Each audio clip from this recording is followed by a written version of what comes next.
Chair, you have a live mic. Good morning, everyone. Good morning, sir. Welcome to the Commissioner meeting. I feel like Steve Harvey. I've always wanted to say, I'm your man, Steve Harvey. We got a good one for you today. But I won't say that. I do want to remind everyone to turn your cell phones off if you have not done so, because it's kind of embarrassing when it goes off and you can't reach it and everybody's looking at you. But I'll save you from that grief if you'll just turn it off. I want to remind everyone on the public comments that we're going to have 3 minutes to do so. We're really interested in hearing what you have to say. But when the little yellow light goes off, that's the 30-second warning. And when the red light goes off, we want to land that airplane.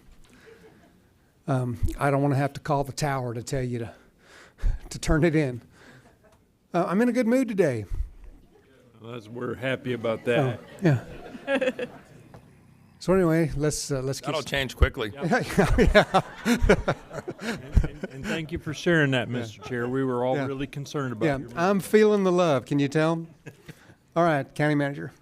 All right, we're going to begin with our invocation and pledge of allegiance. Our invocation will be by Pastor Greg Ball, Destiny Church, and our pledge of allegiance will be led by Madeline Rigsby, a fifth grader at First Baptist Academy. Wonderful. Let us pray. Father, we thank you for this great, beautiful day that you've given us here in Southwest Florida. We thank you for our leaders that have been elected and appointed to guide the growth of this county, Lord. We are so thankful. We're thankful for our health. We're thankful for all that you're doing in our lives. Your word tells us in 1 Thessalonians 5 that in everything we are to give thanks, and we thank you for the privilege it is to be here today. And we thank you, God, that you will guide every decision made, and we give you the thanks for it. In the mighty name of Jesus we pray. Amen. Amen. Pledge allegiance to the flag of the United States of America and to the republic for which it stands, one nation, under God, indivisible, with liberty and justice for all. Very good. Good job.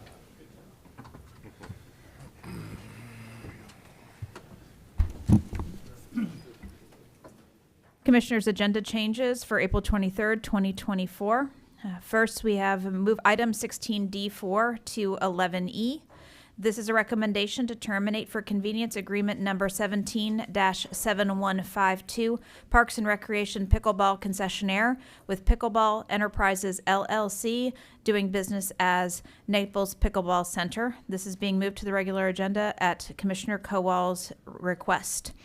Couple of agenda notes and time certain items. Note the executive summary for item 10A has been updated to note that the proposed resolution is from United Sovereign Americans rather than the Election Integrity Committee of the Collier County Republican Executive Committee. We do have two time certain items. Item 10B to be heard at 1 p.m. This is an update on the State Veterans Nursing Home Project from the Florida Department of Veterans Affairs. And item 11D to be heard no sooner than 1:30 p.m. And we'll be timing this up with the arrival of our friends from Arthrex. This is the long-term lease and operating agreement with the Gate Golf Club, Inc. We also have at 2 p.m., there will be a brief pause of our regular business, pretty much no matter where we are, and that will be to welcome Congressman Mario Diaz-Balart, who will be attending the meeting briefly for a dual check presentation to the Sheriff's Office and the Board of County Commissioners, and Sheriff Rambosk will be in attendance at that time. We have court reporter breaks scheduled for 10:30 and again at 2:50, so we'll try to take lunch as close to 12 as possible so that we'll be back here for our 1 o'clock time certain. We do have outside people attending that 1 o'clock. With that, County Attorney. No changes, thank you. Commissioners, any changes or ex parte on the summary and consent agendas? Commissioner McDaniel, changes or ex parte? I was in the process of sipping my coffee, sir. I have one disclosure on the summary agenda, 17B, I had meetings. Commissioner LaCastro. No changes and no disclosures on consent or summary. Mr. Saunders. I have no changes to the agenda and also no disclosure on the consent agenda. Commissioner Kowal.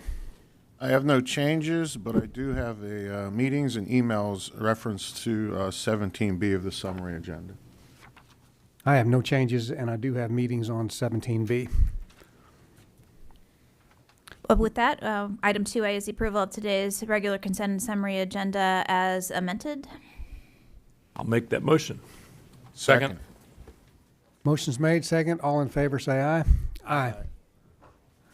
All right. Items 2B and 2C, if you'd like to take them together, are meetings from the Board of County Commissioners meetings of April 9th, 2024 and March 26th, 2024. I'll move to accept them both at the same time. Second. All in favor, say aye. Aye. That brings us to item 3, awards and recognitions. We do have some employees with us today, starting with our 20-year attendees. Our first 20-year, item 3A1A, is Mr. Robert Bosch from Transportation Engineering, 20 years. Congratulations.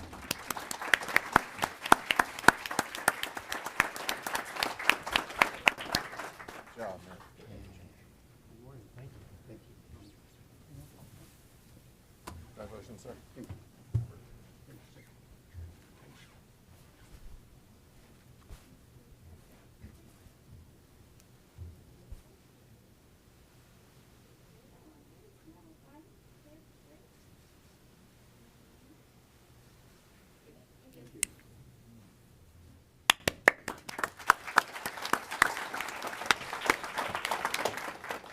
Item 3A1B, 20 years, Ms. Carla Nickel, Fleet Management. Congratulations.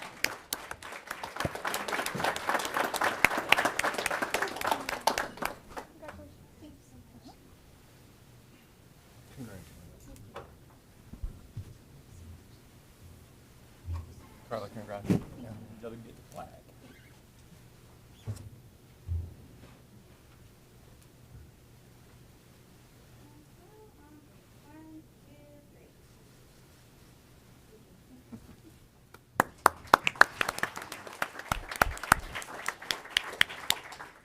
25-year attendees, item 3A2A, 25 years, David Feist, Wastewater. Congratulations.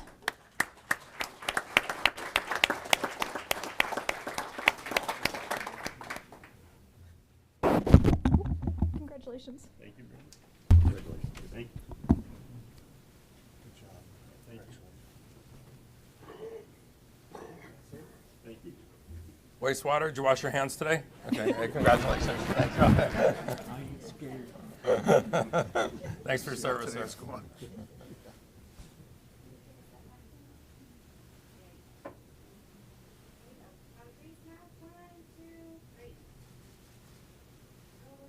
Don't run away. Don't move. Good job.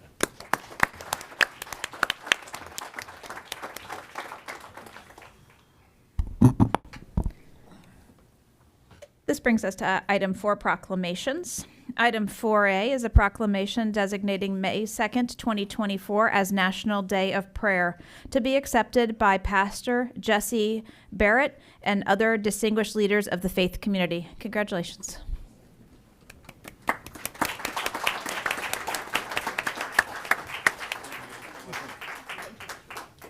Run the gamut. Yeah, all right.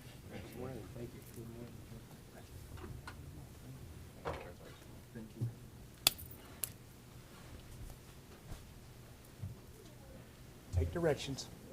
There you go.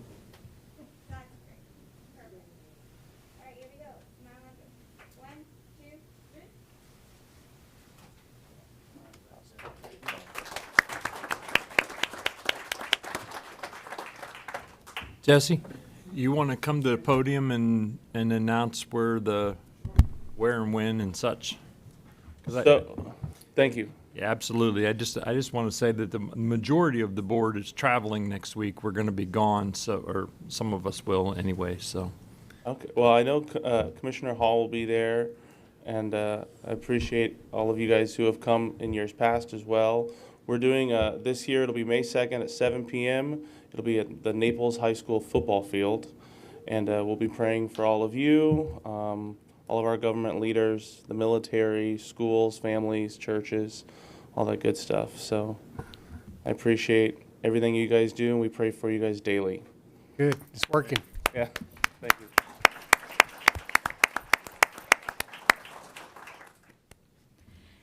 Item 4B is a proclamation designating May 2024 as National Military Appreciation Month to be accepted by Lois A. Bolin, Southwest Florida Veterans Alliance, and Betty Bailey, VFW Post 7721 Auxiliary President. Congratulations.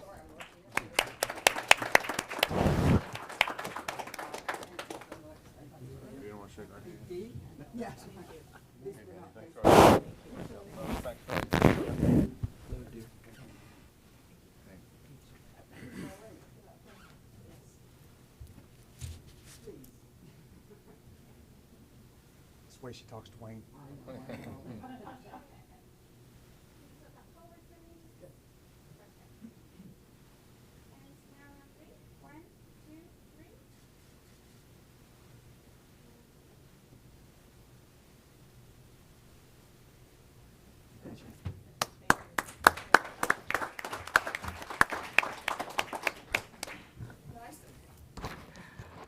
Commissioners, Chris, thank you, Commissioner Hall, thank you so much for allowing this proclamation, and we are thrilled to know that May the 2nd is National Prayer Day. There are several events that are going on during the entire month of May, which you've got Armed Forces Appreciation Day, which will be at a vow. May 27th, Collier County Veterans Council will be hosting its Memorial Day at Hodges Funeral Home. And the VFW Auxiliary on the 24th is hosting a sock hop in honor of our World War II veterans. So thank you so much for doing this. Thanks, Ms. Paul. Item 4C is a proclamation designating April 2024 as Everglades Dark Sky Month in Collier County to be accepted by Diana Impierre with Night Sky Conservancy of Florida and former board president of Dark Sky International and other distinguished guests. Congratulations. Thank you. Thank you.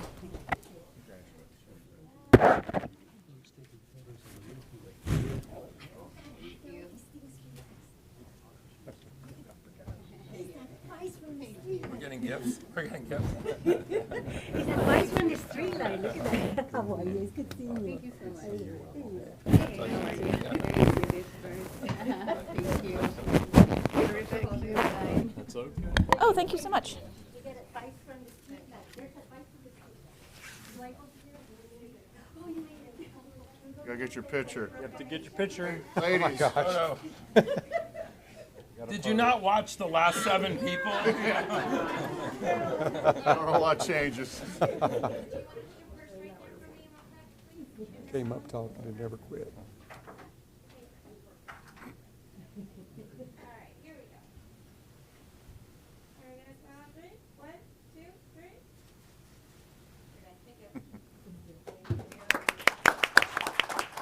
Photo evidence. Either side. Yes, go ahead.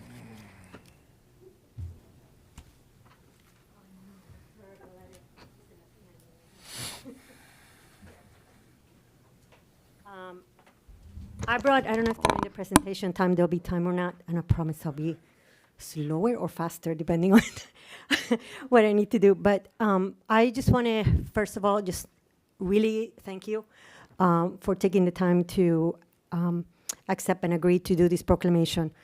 Back in 2013 or so, actually even a little earlier than that, but around that time is when I started really getting engaged on what do we do to try to protect this night sky resource. And one of the first things that we started doing at that time was working to get Big Cypress National Preserve designated. And you may remember back in 2016, we were here with you, where you issued a proclamation to congratulate the National Park Service for finally getting that certification. We're working on trying to get also Everglades National Park and some other places certified, because the certification helps to communicate to the community the importance of protecting that resource. Not only because we all enjoy, looking at the stars, but because there's a lot of wildlife that need it. Unfortunately, as city sprawl and all these things happen, and there aren't strong controls for lighting, we're losing that resource. So the intent of doing this proclamation and why we are doing as a month this time around and as an Everglades versus just international is to really bring the region together. So again, I thank you, and I just want to also acknowledge that I have Solomon and Patricia with me, and thank you very much for doing that. Absolutely.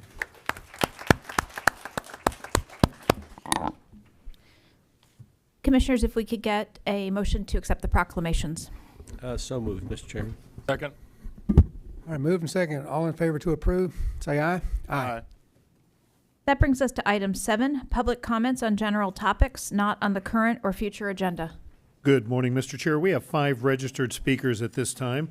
Your first speaker is Ron Brija. He'll be followed by Juan Munera.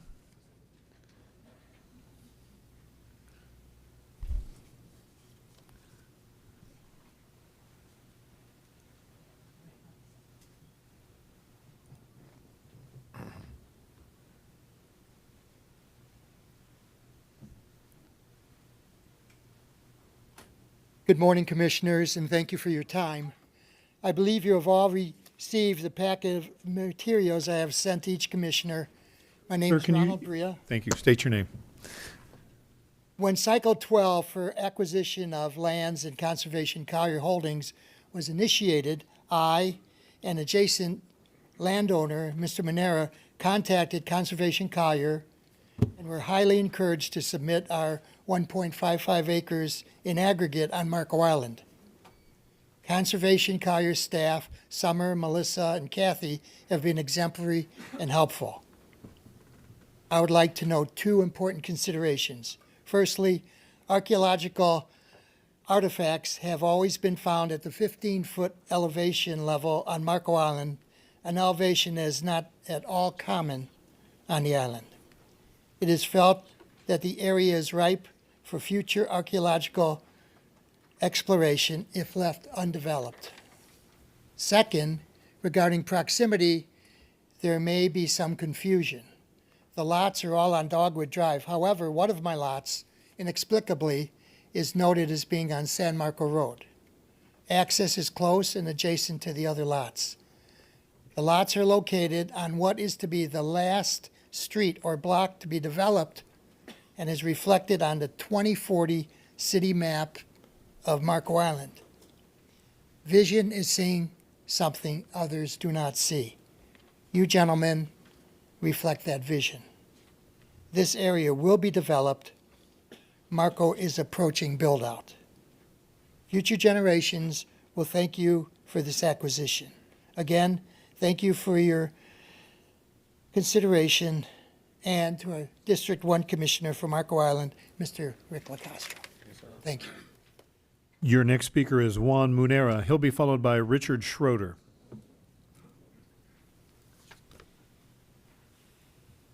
May I pass these documents to you,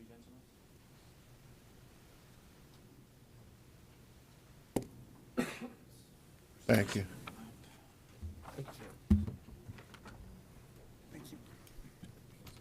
Sir. Thank you, sir. Thank you, sir.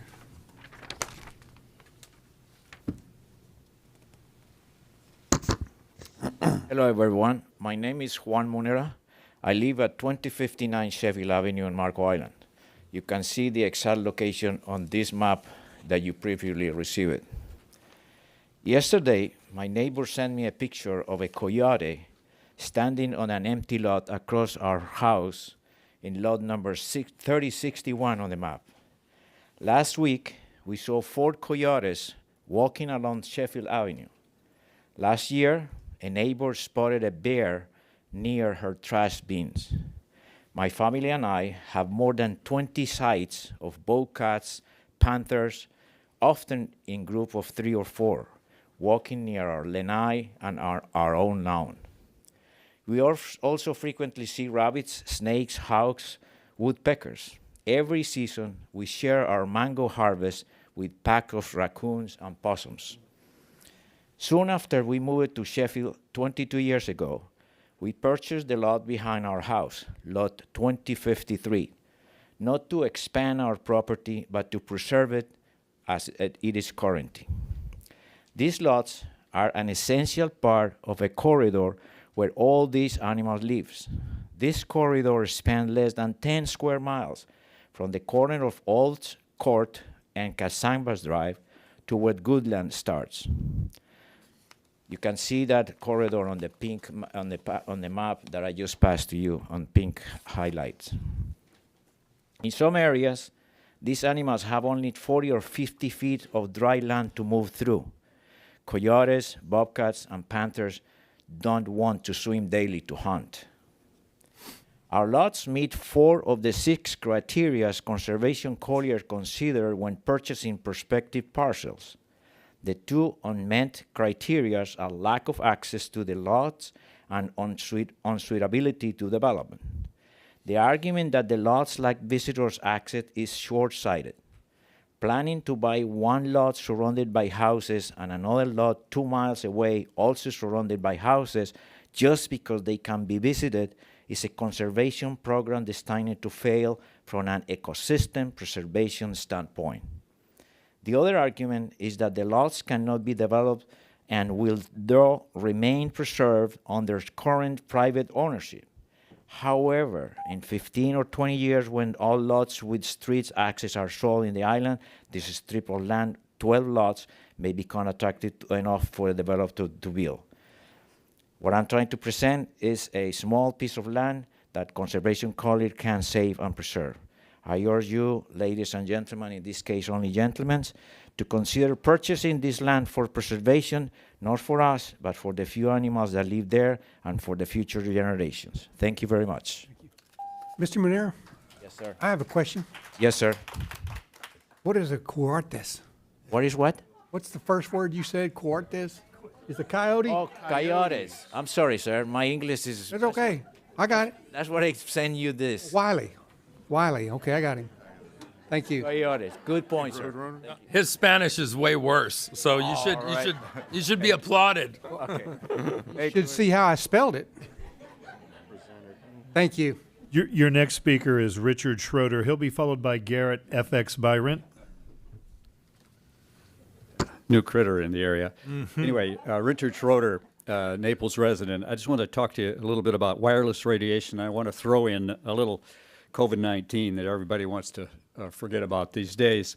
And I had some great maps to show you, but my visual aids aren't working this morning, so you're going to have to use your imagination. I hope your knowledge of worldwide geography is at least adequate. Anyway, worldwide maps, if you look at, they illustrate a striking similarity of COVID-19 cases and wireless radiation service distribution in the early phase of the pandemic. And as you might expect, these are mostly in the United States, southern Canada, Europe, and eastern China, where wireless radiation was heavily adopted by that time. And yet, interestingly, the COVID cases were not well correlated with where a substantial portion of humanity was, which is what you might expect with a pandemic. Very densely populated areas of sub-Saharan Africa, for example, northern India and Pakistan, Bengal, all of which have huge population densities, and coastal South America were largely spared the COVID diagnosis early in the game. And all were areas that had poor adoption of wireless technology. You'd think that a contagious infectious disease would follow the people, not the wireless networks. Just saying. So a peer-reviewed world scientific literature study identifies several mechanisms by which wireless may have contributed to the COVID-19 pandemic as a toxic environmental factor, as they call it. Rubik and Brown presented evidence that wireless radiation can cause blood clotting disorders, lower oxygen levels, suppress the immune system, cause autoimmunity and inflammation resulting in blood vessel injury and organ damage, and it makes cells more permeable to toxins, and it worsens heart arrhythmias and cardiac disorders. All these findings, interestingly, are exactly many of those of the COVID-19 victims. How interesting. So COVID-19 began in China shortly after the 5G had gone live, and then outbreak soon followed in South Korea, northern Italy, New York, Seattle, and Southern California, where 5G had also just been flipped on. Then came reports of significant correlation between the intensity of radio frequency radiation and death rates from COVID in 31 countries throughout the world and in states and major cities that had active 5G infrastructure. I'll let you draw your own conclusions from this, but just remember the wireless radiation connection. If they did it once, they can do it again. Thank you.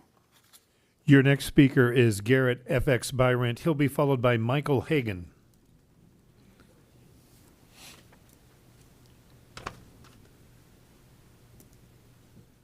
For the record, Garrett FX Byrant, and I need to be sworn in.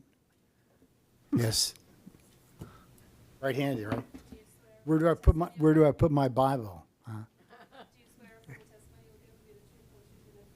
Yes, I do.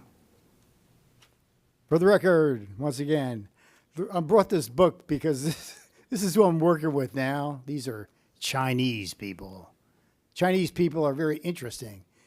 This book is Negotiating with the Chinese. And while I'm negotiating with them, they speak perfect English, and you're only dealing with the heads. And those are actually Chinese that are born in the United States, speak English, but they represent people that you don't want here, okay? And I turned down the ridiculously high offer. But long and short is I got this book. This is true. When you're looking over at the Goodwill and they got all these books laid out and you're looking at the books, you say, boy, that's interesting. I was looking for a book on Frank Lloyd Wright. I went, what is this, negotiating with the Chinese? And then I looked at the back. This is 1997. The price of this book in the United States of America, right there, is $195. That book right there.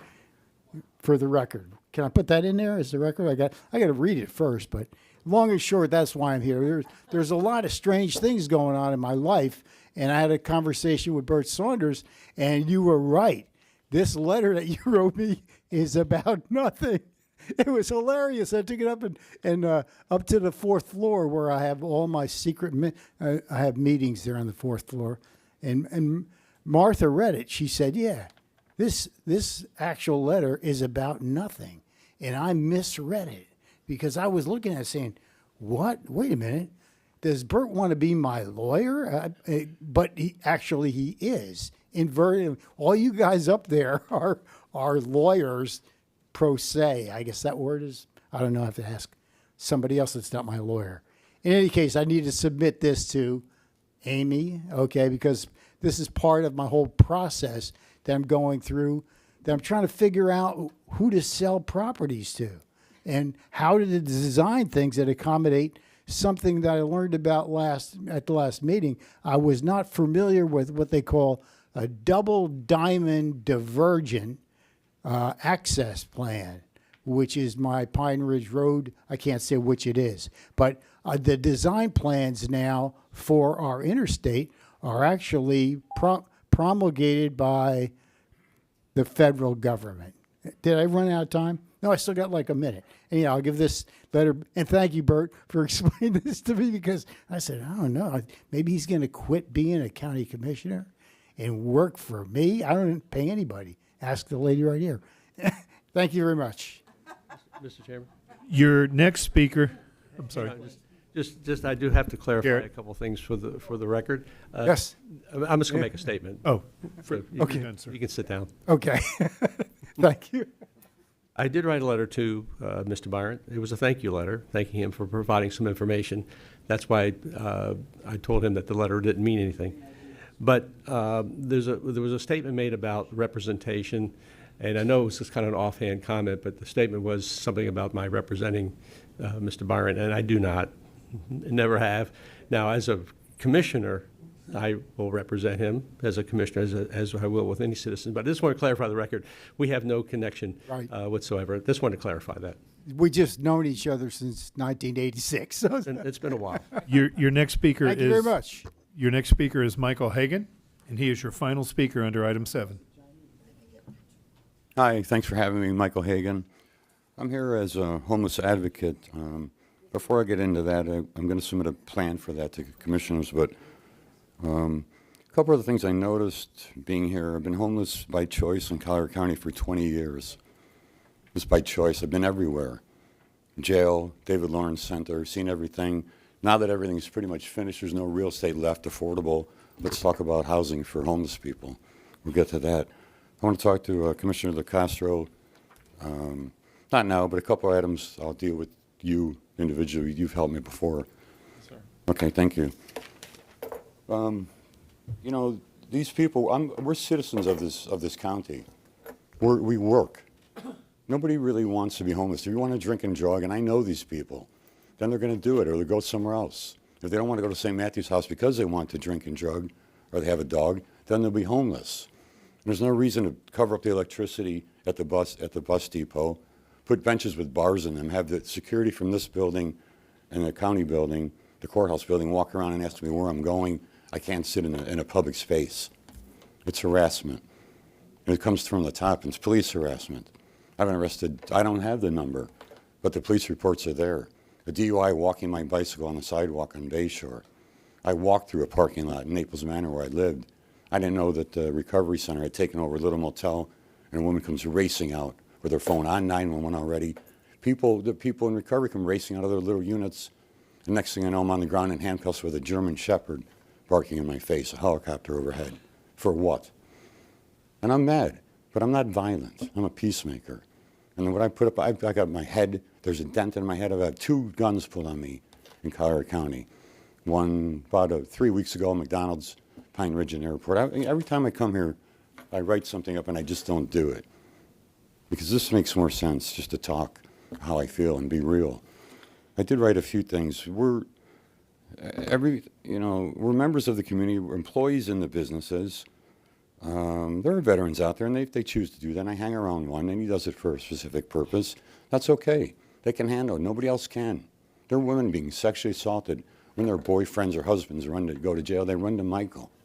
So this is real, and you don't know what's going on in the street because you're not out there. And neither are the police, to tell you the truth. Driving around doesn't help anybody. That'll finish it. Thank you.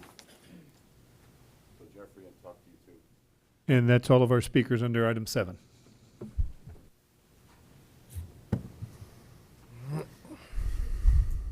Commissioners, that brings us to item 9, advertised public hearings. We do have a series of companion items. That would be 9A, 9B, and 11A. So I will read each of them into the record here before we swear the participants in with the court reporter.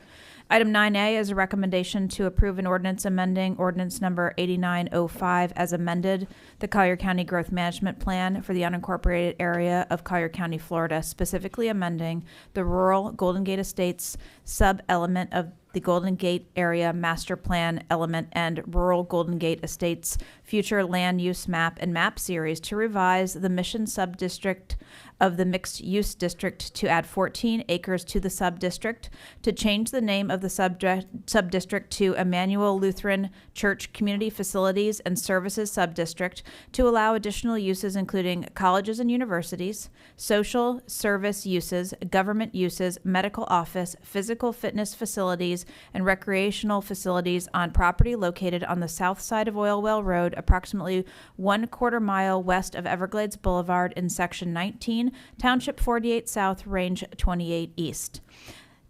Item 9B does require participants be sworn in and ex parte be provided by commission members. This is a recommendation to approve an ordinance of the Board of County Commissioners of Collier County, Florida, amending ordinance number 2011-23, the Emmanuel Evangelical Lutheran Church of Naples, Inc. Community Facilities Planned Unit Development, and amending ordinance number 2004-41 as amended, the Collier County Land Development Code, by amending the appropriate zoning atlas map or maps, by changing the zoning classification of an additional 14 plus minus acres from the estate's zoning zoning district to Emmanuel Lutheran Church Community Services Community Facilities Planned Unit Development, and to add principal uses including colleges and universities, social service uses, government uses, medical offices, physical fitness facilities, and recreational facilities, to add necessary uses for lodging, dormitory, retail sale of agricultural products, and mobile food dispensing vehicles, to revise development standards, the legal description and master plan for property located on the south side of Oil Well Road in Section 19, Township 48 South, Range 28 East, Collier County, Florida, consisting of 35.92 plus minus acres, and providing an effective date. And finally, item 11A is a recommendation to approve a potable water and wastewater interim facilities system agreement between Emmanuel Evangelical Lutheran Church of Naples, Inc. and the Board of County Commissioners of Collier County, Florida, acting ex officio as the governing board of the Collier County Water Sewer District, setting forth the terms and conditions for providing potable water and wastewater services. With that, Commissioners, before we swear the participants in, ex parte disclosure. Commissioner McDaniel. Yes, good morning, Mr. Chair. I have had ex parte on all three of these items. Commissioner DeCastro. Same for me, and it was all meetings. Same for me, all meetings. Commissioner Saunders. Yes, I had meetings and emails on all three of the items. Commissioner Kowal. Same here, meetings and emails on all. With that, all participants need to stand and be sworn in by the court reporter, please. I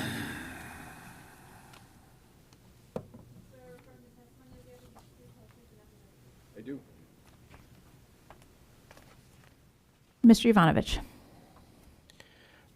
Good morning. For the record, Rich Ivanovich on behalf of the applicant. Now, Troy. Can I just use the? Okay, thank you. I'm sorry. With me today is Howard Isaacson, who is the representative of the church. Bob Mulher is the planner on the project. Norm Trebalcock is our transportation consultant, and Jeremy Chastain is also a planner on the project. The county manager, in reading the title, basically explained everything that we're asking to do on this particular project. Troy. Can I just use the keyboard? Thank you. The property is on the screen right now. It's a total of 36 acres. We're adding approximately 14 acres to the property. The 14 acres we're adding is this land right here, and you can see this smaller piece with the house. That's what we're adding to the property. The uses we're requesting basically are for a campus that obviously provides for the church, but also allows for a lot of community services to be brought out to this area. I'm going to briefly go over what was discussed at the Planning Commission, and then if you have any questions, the Planning Commission did recommend approval, and staff recommended approval as well. We spent some time talking about the medical uses, and really the desire is to be able to bring out a use similar to the neighborhood clinic that is on Gorilla Frank Road. So that when we went through that discussion, no, we're not looking for retail type uses or office type uses. We're looking at for not-for-profit medical services.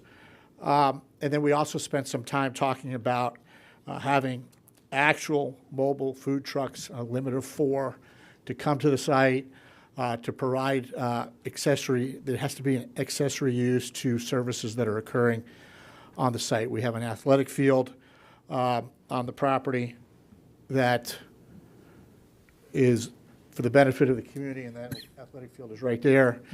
And we do have church services. So the intent is for the food trucks to address people who are at the site, provide meals to those who want meals while they're at the site. Through the process, we made it clear there'll be no amplified music, there'll be no alcohol sales. We identified an area, a line, because there was a concern about if we were too close to the road, we somehow would morph into a food truck park, which is not the intention and is not permitted under the use. And that line is right there. And we were talking essentially about having the line be the entire length of the parcel from this side to that side. However, I drew the line only in the area that's on the master plan when I was making the presentation. What we're here to do is provide services to the community that are not out there right now as this area grows in the future of Collier County. Again, staff's recommending approval, the Planning Commission recommended approval.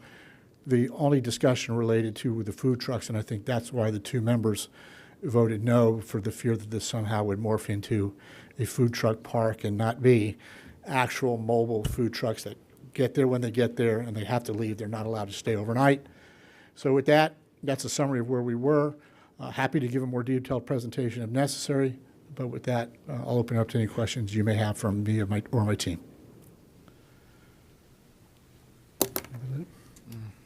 Commissioner LaCastro. Commissioner McNair, it's your district. Why don't you go first, sir? If you don't mind, I'd like to see if we have any public comment. We do not. Okay. Well, with that, I'd like to make a motion for approval with a couple of clarifications, if I may. The line that you drew during the Planning Commission meeting with regard to the food truck parks not being any closer, I'd like to extend it from property to property line across the board, if that's okay, if we can make that reservation. I want to clarify the point that we're not going to allow any amplified sound, any other than an announcement of a ball player that's coming on one of the fields or anything like that. If it's a kid, we want to announce that loud.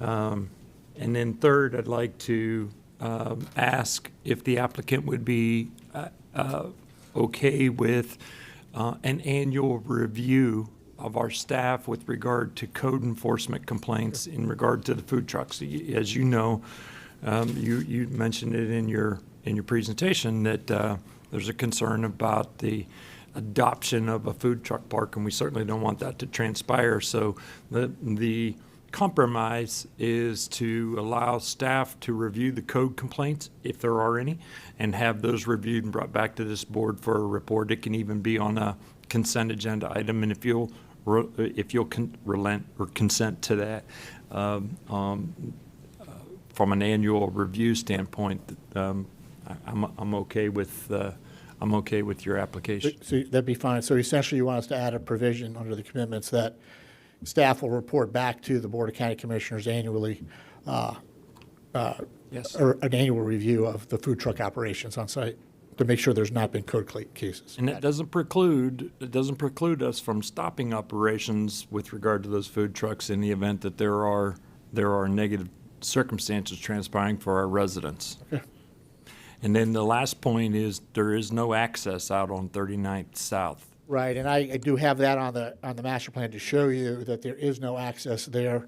Right. And that was in response to concerns from the neighborhood, we've removed that access point. Okay.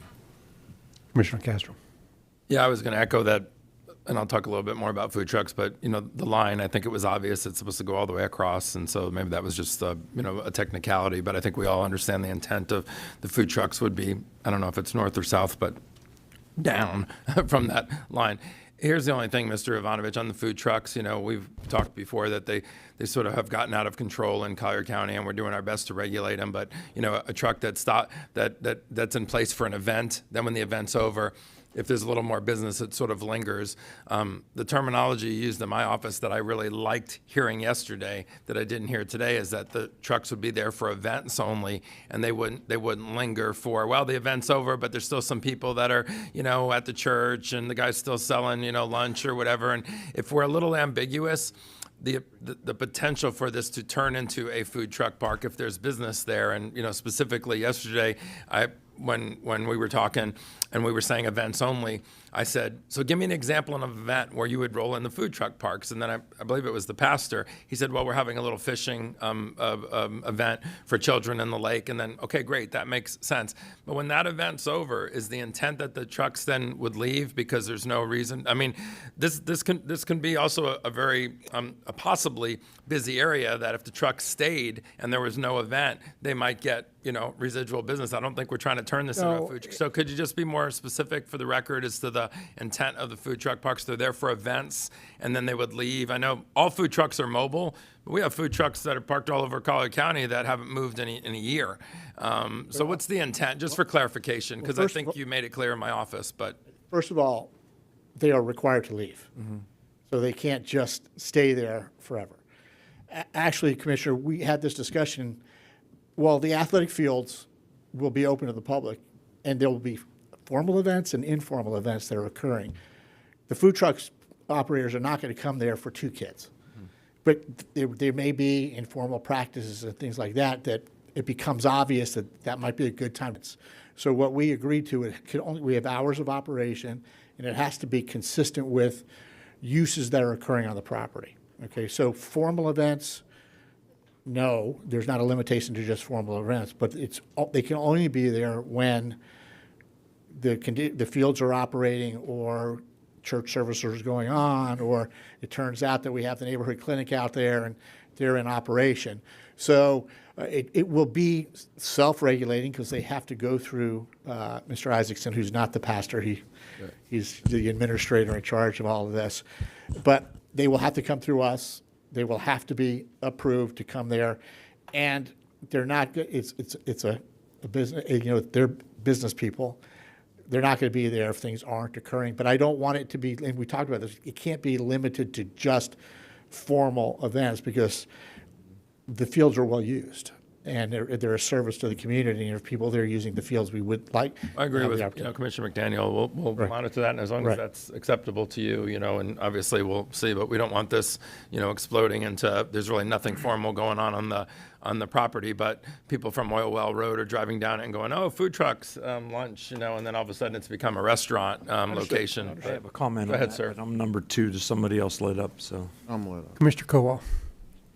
Thank you, Chairman. I agree with my fellow commissioners there on some of these things. We really need to tighten up the language a little bit on this because I think we're treading in water that we've really never treaded in before. This whole project and the way we're looking at it, and it being a nonprofit owned by a church for the past decade, some of this property, and I really want to tighten some of these things up because I get it.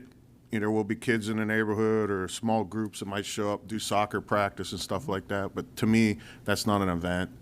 To me, that's not, then it makes it hard on us because I think we have like 4 code enforcement officers for all the estates. I mean, you're putting a strong burden on them to kind of keep an eye on what's going on, if that's an event or not an event. And I almost want to take it to the point where I think it should be advertised events. So you have an actual date and time, and then we have something to back check it against saying, all right, so this is an actual event, no problem. Somebody rides by, they're there, good to go. But, if just the local guy that has 4 or 5 kids who want to practice because they're in a soccer league using the field, to me, that's not an event. And that gives them the opportunity to say, all right, well, I can be out there and some food truck pulls up, and next thing you know, they're setting up camp there. That's why we wanted the annual monitoring is to get to that issue because we never used the word event, and if I did, we should have never used that. We tied it to it. I want to use it. Well, I used it in my office because that's what sorry, but yeah, no. But I'm not done. I got some more things I'll tighten up. Okay. Go ahead. And Can I respond? Yeah, I didn't mean to cut you off. We've had 2 neighborhood information meetings, and food trucks have always been part of the neighborhood information meetings. That was never a concern for anybody who lives in the neighborhood, that these food trucks were somehow going to morph into something bigger because we were not allowed any amplified music. We're not allowed the sale of alcohol. So these would actually be people providing food to people who are actually there playing on the fields or attending a church service or, maybe, going to the neighborhood clinic and using those as examples. We're prohibited from advertising. We're prohibited from having any signs on Immokalee Road. So this is not intended to become some type of a restaurant. It is intended to provide service to people who are out in this area using the fields or attending any of the businesses that might be there or attending a Sunday church or something else. We struggled with the term event because, we didn't want to get stuck with having to get special event permits every time. I think the annual review will give us an opportunity to see if this morphs into something that was never the intent of you all or of us either, without providing really difficult limitations that would automatically put my client into a code case. I mean, we could publish a calendar with the hours of operation for the field, and I think that would technically be an event. And we didn't want to get into all of that. We wanted to make sure by the setbacks, by the lack of advertising, by the lack of alcohol, by the lack of music, that this was simply going to be a concession stand, if you will, for the ball fields. Instead of building a concession stand, it would be the commercial kitchen for the church instead of building a commercial kitchen in Fellowship Hall. Those were the that was the intention of all that. And I could bring Howard up to get into more of the details, but. Well, your answer kind of rolls into another part of what Okay. I'm concerned about. Okay. You know, you stand here and you tell us no amplified sound, Right. but then you talk about having a church service, which there is no building, there is no church, there's no worship center on the property. But that will be coming. So that will be coming. Oh, absolutely. The church is coming. Then that's great, because then I think that needs to come at some point. Oh, it's coming. It'll bring it all to fruition. goal Now, If so I in can- the meantime, when you have services out there using the fields or whatever, are not the pastors going to use amplified sound to broadcast or to spread their word to their their people of their church? Or are they just going to yell very loudly? Let me bring Howard up, okay? No, I'm not done. And I then know, I'm going guess to bring the Howard next up to thing ask and answer your question. is at some point, will they want to have like a concert there, bring a temporary stage in, and Those- have a revival and things like that? I'm just trying to cover all these points that may happen. If we were to do that, we would require to go through the special event permitting process to provide all the necessary assurances that are in that process. Because I was confused, because when I was kind of being told that the way it's written, it's kind of, you pretty have free run to do these things without having any checks and balances. So that's why I wanted them to get clarity. If we were to have a on the record. concert, we'd have to get a special event permit for that. Okay. Go ahead. Say your name for the record. Yes, good morning, Howard Isaacson.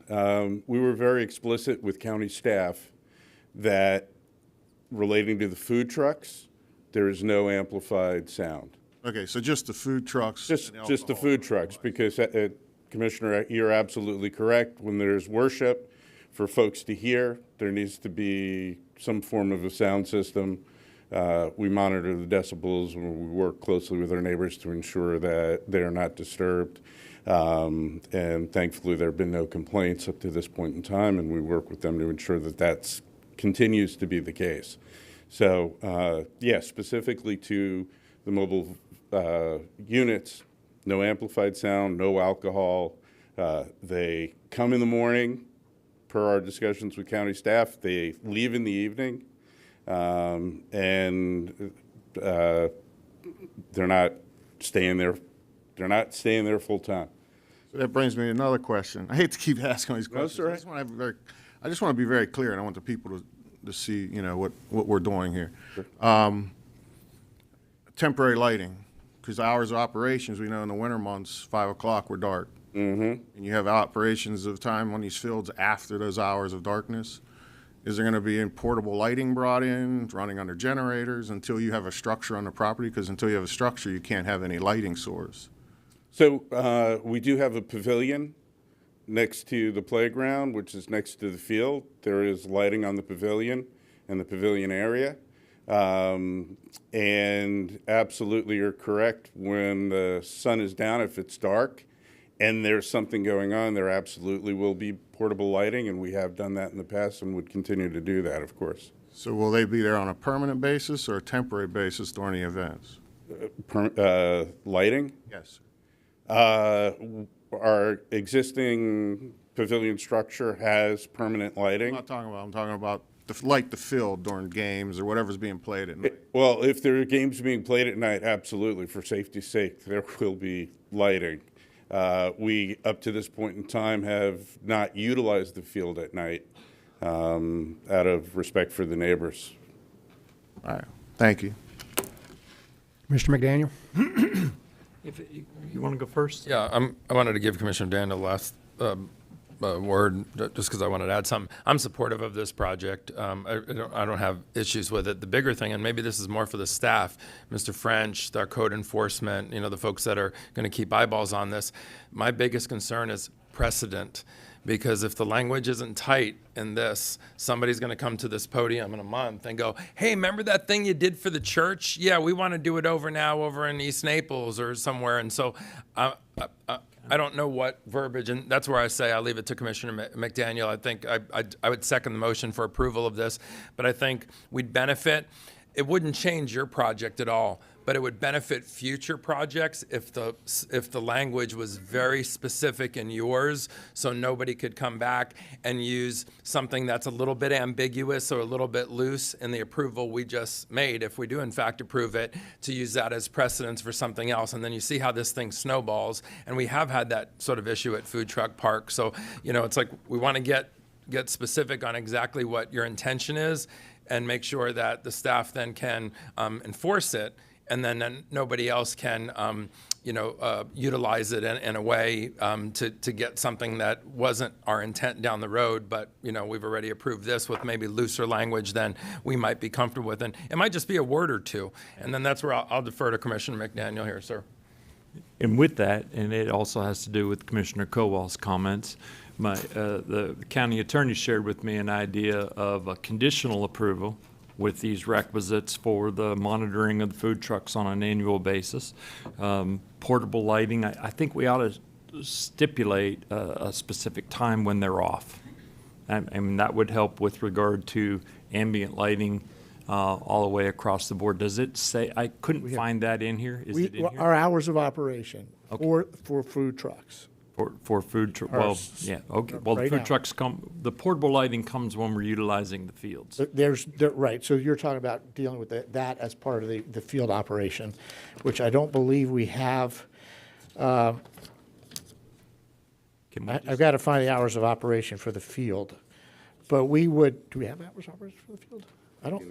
I don't think we have hours of operation for the fields, but we're happy to add them. Mr. Bosey. Mr. Bosey. Mike Bosey, Planning and Zoning Director. There are hours of operation for the field on the athletic field operations portion of the PUD between hours of 7 a.m. and 9 p.m. It does say that the athletic fields will only be used during daylight hours and will not be lighted until such time a principal use is constructed.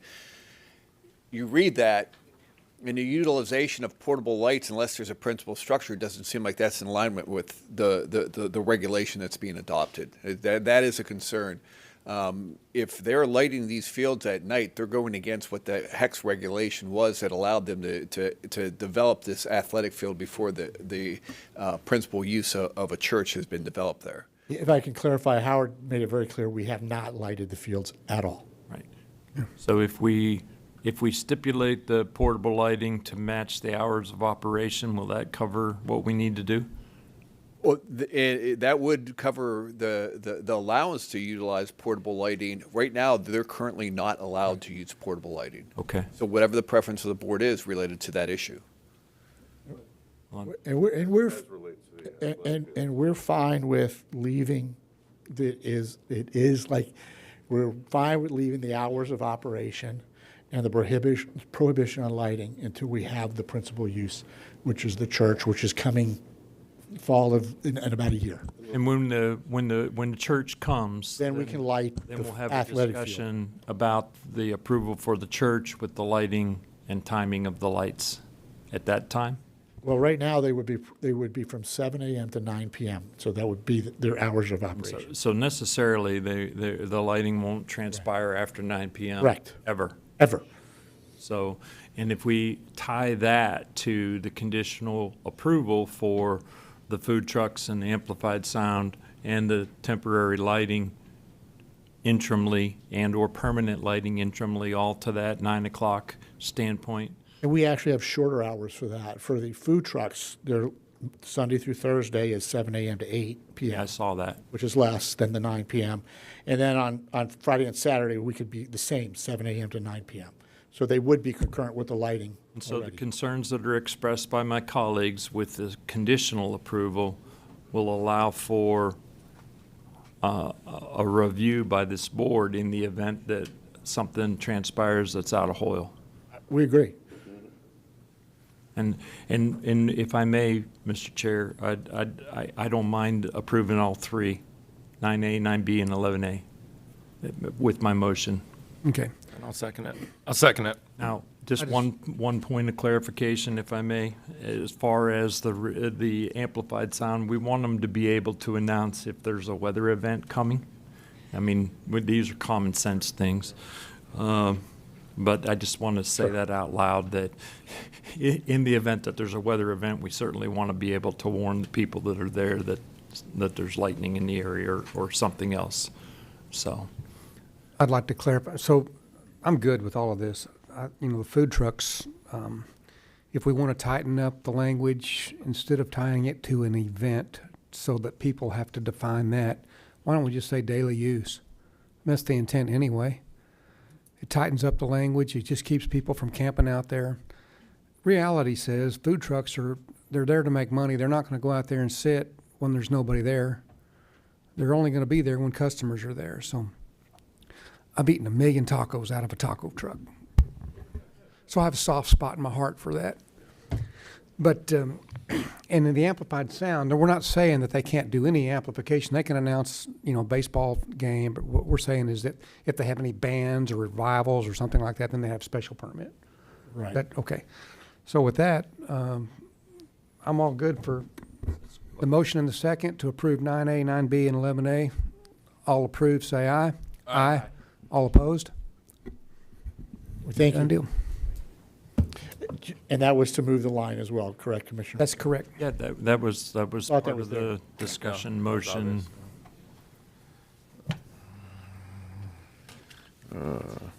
Broke my- Commissioners, that brings us to item 10A. This is a recommendation that the Board of County Commissioners consider adopting a resolution calling for a legally valid 2024 general election. This item is brought to the agenda by Commissioner Hall. Thanks, County Manager. I was approached with this resolution to bring it forth, and it's not, I've had 1 million emails, 1,999,000. But a lot of them is misinformation. The motive is wrong. We wanted to bring this resolution forward, or I did, bring the resolution forward just so that we can begin a grassroots effort that goes to every county in Florida to light a fire in this nation for fair elections. We have great elections in Florida. We have great elections in Collier County, but it's just a joint effort within the grassroots, within the people. The people are the dog. The government is the tail. We wag the tail, and for so long it's been the other way around. And this is just an effort to change that. So with that, Ms. Bolger. Thank you so much. That's a great summary. My name is Pam Bolger. I do live in Collier County. I've been a resident here for 8 years. Thank you for the clarification that this is not a CCREC resolution. This is a resolution prepared by an organization called United Sovereign Americans, or USA. They are a 501c4 nonprofit, nonpartisan organization of grassroots citizens. I'm here today as a citizen, as a volunteer with that organization. I'm not a paid spokesperson, but United Sovereign Americans is an organization literally with thousands of active volunteers in more than 20 states.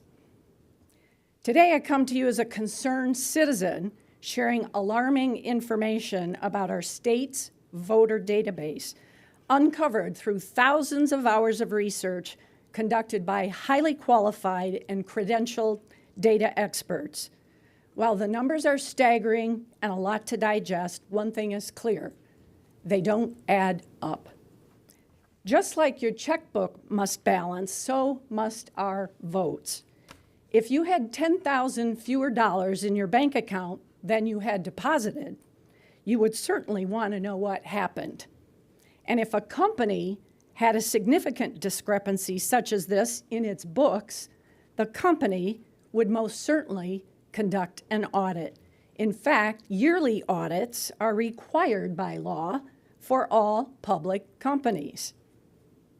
Our audit of the 2022 election, using only official data provided by state elections officials, shows that the 2022 election may not have been accurate or legally compliant. We are not saying one candidate won over another or that any election should be overturned. The state's official data from a certified election shows that the votes as counted were not all valid and accurate under the law. Today, we will present you with a resolution demanding an end to the inaccuracy and uncertainty plaguing our elections, along with a summary of our findings and the laws that apply. We are happy to meet with you to go over this information, including more detail about the specific findings. If you have questions that I cannot answer now, I will commit to getting you the answer in writing from the United Sovereign Americans executive team as soon as possible. This data and our request for an investigation will be shared with state election officials and law enforcement. It's essential that you, as our representatives, make it clear that these issues must be taken seriously. Today we come to you, our closest elected representatives, for support and action. We're asking that you listen to the resolution, ask questions if you have them, and then vote promptly for its passage. Your action on this resolution will illustrate your dedication and support to the concerns of all your constituents and our country. I will now ask my colleague Myra Jenkins to read the resolution, and then I will have some closing remarks. Good morning. I am Myra Jenkins, and I'm a volunteer for the Sovereign Americans, and I'm here to read our resolution for a legally valid 2024 general election. Whereas it is a recognized civil right in the United States for every citizen to have free and fair elections, quote, and the right of suffrage can be denied by a debasement or delusion of the weight of a citizen's vote as effectively as by wholly prohibiting the free exercise of the franchise, unquote. From Reynolds versus Sims, 377 U.S. 533, 1964. Whereas it is the duty of our election officials to guarantee our elections are accurate and free from distortion and manipulation. Quote, Congress seeks to guard the elections of members of Congress against any possible unfairness by compelling everyone concerned in holding the elections to a strict and scrupulous observance of every duty devolved upon him while so engaged. The evil intent consists of disobedience to the law. Unquote. In Re Coy, 127 U.S. 371, 1888. Whereas our constitutional system of representative government only works when the following four tenets of elections are upheld. Number one, the voter rolls must be accurate. National Voter Registration Act, 1993. Number two, votes counted must be from eligible voters. U.S. Constitution, 14th Amendment, Section 2. Number three, the number of votes counted must equal the number of voters who voted. Number four, there can be no more than 1 in 125,000 ballots in error by the voting system. Help America Vote Act, 2002.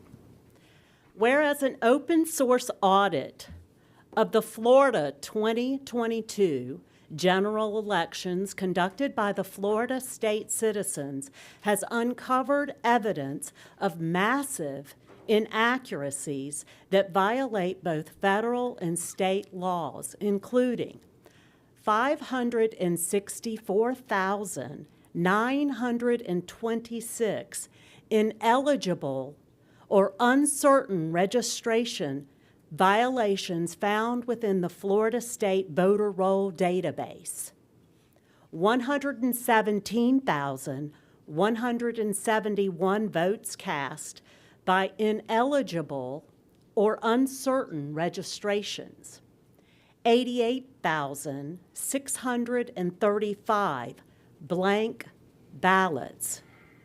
145,309 more votes counted than voters who voted in the 2022 general election. No one knows who cast them. 205,744 apparent voting violations in excess of the legal standard of our system of accuracy for a valid federal election. The maximum allowable system errors in the 2022 general election for Florida is 62. Certification as defined by law, an attestation of accuracy and compliance, appears to have been fraudulent and illegal. Whereas these findings trample legal accuracy requirements of the voting system during a federal election. Accuracy is defined as the ability of a system to capture and report the specific selections, absence of selections, made by voter without error. Whereas the intent of the voter must be known factually before certification can be lawfully conducted. Certification of an election that varies from the law is an abridgment of the civil rights of the citizen, a fraud ab esthetio. United States versus Throckmorton, 98, U.S. 61, 1878. Quote, from time immemorial, an election to public office has been, in point of substance, no more and no less than the expression by qualified electors of their choice of candidates, unquote. The United States versus Classic, 313, U.S. 299, 1941.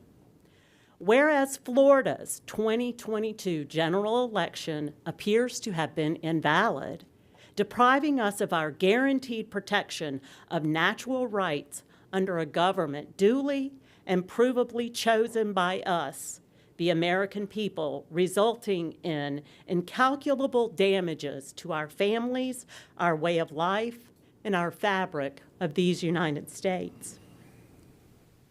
Therefore, we call upon our representatives to provide relief to the people and to assurance of domestic tranquility by joining us in demanding a valid 2024 general election that upholds these existing laws and equitable principles of law. Number one, proof of citizenship and identity to register and vote and not anonymous attestation. Number two, documented chain of custody of every ballot, regardless of entry source, maintained from voter to vote count to final canvass. Secure ballots similar to currency.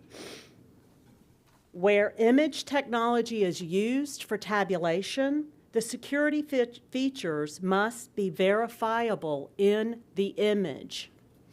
Number four, voter rolls certified accurate 30 days before the start of early voting. Voters added after that date must bring proof of citizenship, identity, and address in person to a qualified official at each polling place. Number five, systems, machines, security measures, procedures, infrastructure, policy, and conduct are required to be compliant with the law regarding certification, testing, operational validation, and operational implementation. Any breach will require an adequately strong audit to verify measured outcomes were within 10% of the margin of victory at a 95% probability. Number 6, a scientifically randomized audit of real ballots must be performed and meaningfully witnessed, proving the error rate is smaller than 10% of the margin of victory. Otherwise, a fully witnessed hand recount must be performed. All parties with more than 10% of the vote shall have full and effective observation rights. Number 7, election operations and systems must maintain end-to-end chain of custody from voter to vote count to final canvass, including auditable and witnessed transfer with paper records. Number 8, adjudication must be signed off by party witnesses and candidate witnesses with full and effective observation rights. Candidates must be allowed immediate access to ballots, images, and CVRs. Candidates may agree to use party witnesses solely at their own discretion. Number 9, end-to-end audits must be allowed by qualified, insured, and bonded security, forensic or financial auditors. These shall not be personnel from within the election system. Reconciliation will include the vote count, ballots, adjudication, CVRs, ballot count, voter count, custody transfer, and all other paper and electronic systems, including system logs, if applicable. The aggrieved party must be allowed to select their own auditor. Number 10, if the total of all unique variances above is more than 10% of the margin of victory, a new election must be held in the state for those candidates affected, unless it can be provably corrected by manual recount, hand recount, with a full review of records. Number 11, waiver of requirements is not allowed. Only end-to-end system compliance can guarantee the intent of the people is accurately recorded. Just obey the law. Be it resolved that the Board of Commissioners in Collier County, Florida, stand in support with the concerns and remedies presented here. We employ the Collier County Legislature, Florida legislators, law enforcement, federal and state prosecutors, judges, and both state and county board of elections to cooperate and fulfill these firm requests of the people. Thanks, Myra. You just heard a powerfully written resolution outlining massive inaccuracies in our 2022 election, from registration through certification. In it, you heard us ask for meaningful remedies that will proactively protect the validity of the 2024 general election for all Americans. In fact, the resolution cited many U.S. Supreme Court precedents that support the need for such actions. Laws are being ignored or processes are not effective. Bottom line, the checkbook is not balancing, and we need certainty. The voting system, which controls our most vitally important right, the right to choose our representatives, is not producing an accurate, trustworthy result. Let's step back for a second and look at the big picture. Large number of Americans, including many right here in Florida, have questions about the trustworthiness of our elections. I think we can all agree that we wish this was not the case. but official data shows these concerns are valid, and the law says resolving them is essential in securing our liberty. At the same time, government representatives at all levels are not being transparent or responsive to what our citizen audits have found. Our right to choose our representatives in legally valid and transparent elections is the foundation upon which our constitutional republic was established. That right has been bravely protected over the past 2.5 centuries by the sacrifices of our brothers, fathers, mothers, and sisters. You on this board today have a chance to show everyone who defended American liberty and the citizens that you represent that you value it also by passing this resolution demanding a valid general election in 2024. Our website showcasing our initiatives has some extremely informative videos that explain the anomalies and apparent violations of law that are found here in Florida as well as in other states. The website is uniteforfreedom.com. That's unite, the letter 4, freedom.com. I encourage you to check it out and learn more about our organization. One more time, that's uniteforfreedom.com. I appreciate your time and attention today. I'd be happy to take any of your questions. Thank you, Ms. Bolger. Commissioner Castro. Thank you, Mr. Chairman. I'm sure we all have some questions. I just wanted to check with Mr. Miller and see how many public comment we 14. have. We have 14. Yes, so, I mean, you know, my recommendation would be maybe we hear from, you know, public comment and get perspective across the board. I'm sure we all have, you know, writing down questions as we speak. I think I'll have even more after I hear from public comment. So that's just my suggestion, is that maybe before we start debating this, we hear from the public rather than have them sit in the audience for, you know, 2 hours. And maybe, you know, it'll spark better conversation between us. Let's take 3, then we'll take a court reporter break. Yes, sir. Your first speaker is Laura Hanson Reynolds. She'll be followed by Dave Schaffel.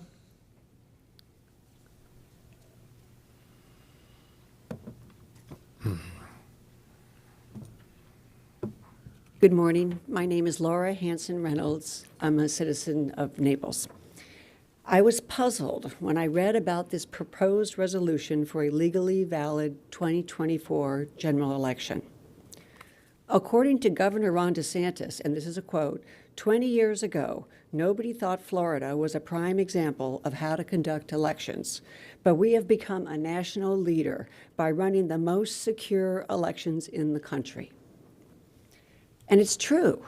After the butterfly ballots and the hanging chad chaos of Florida's 2000 general election with Bush v. Gore, our state got serious about improving voter integrity.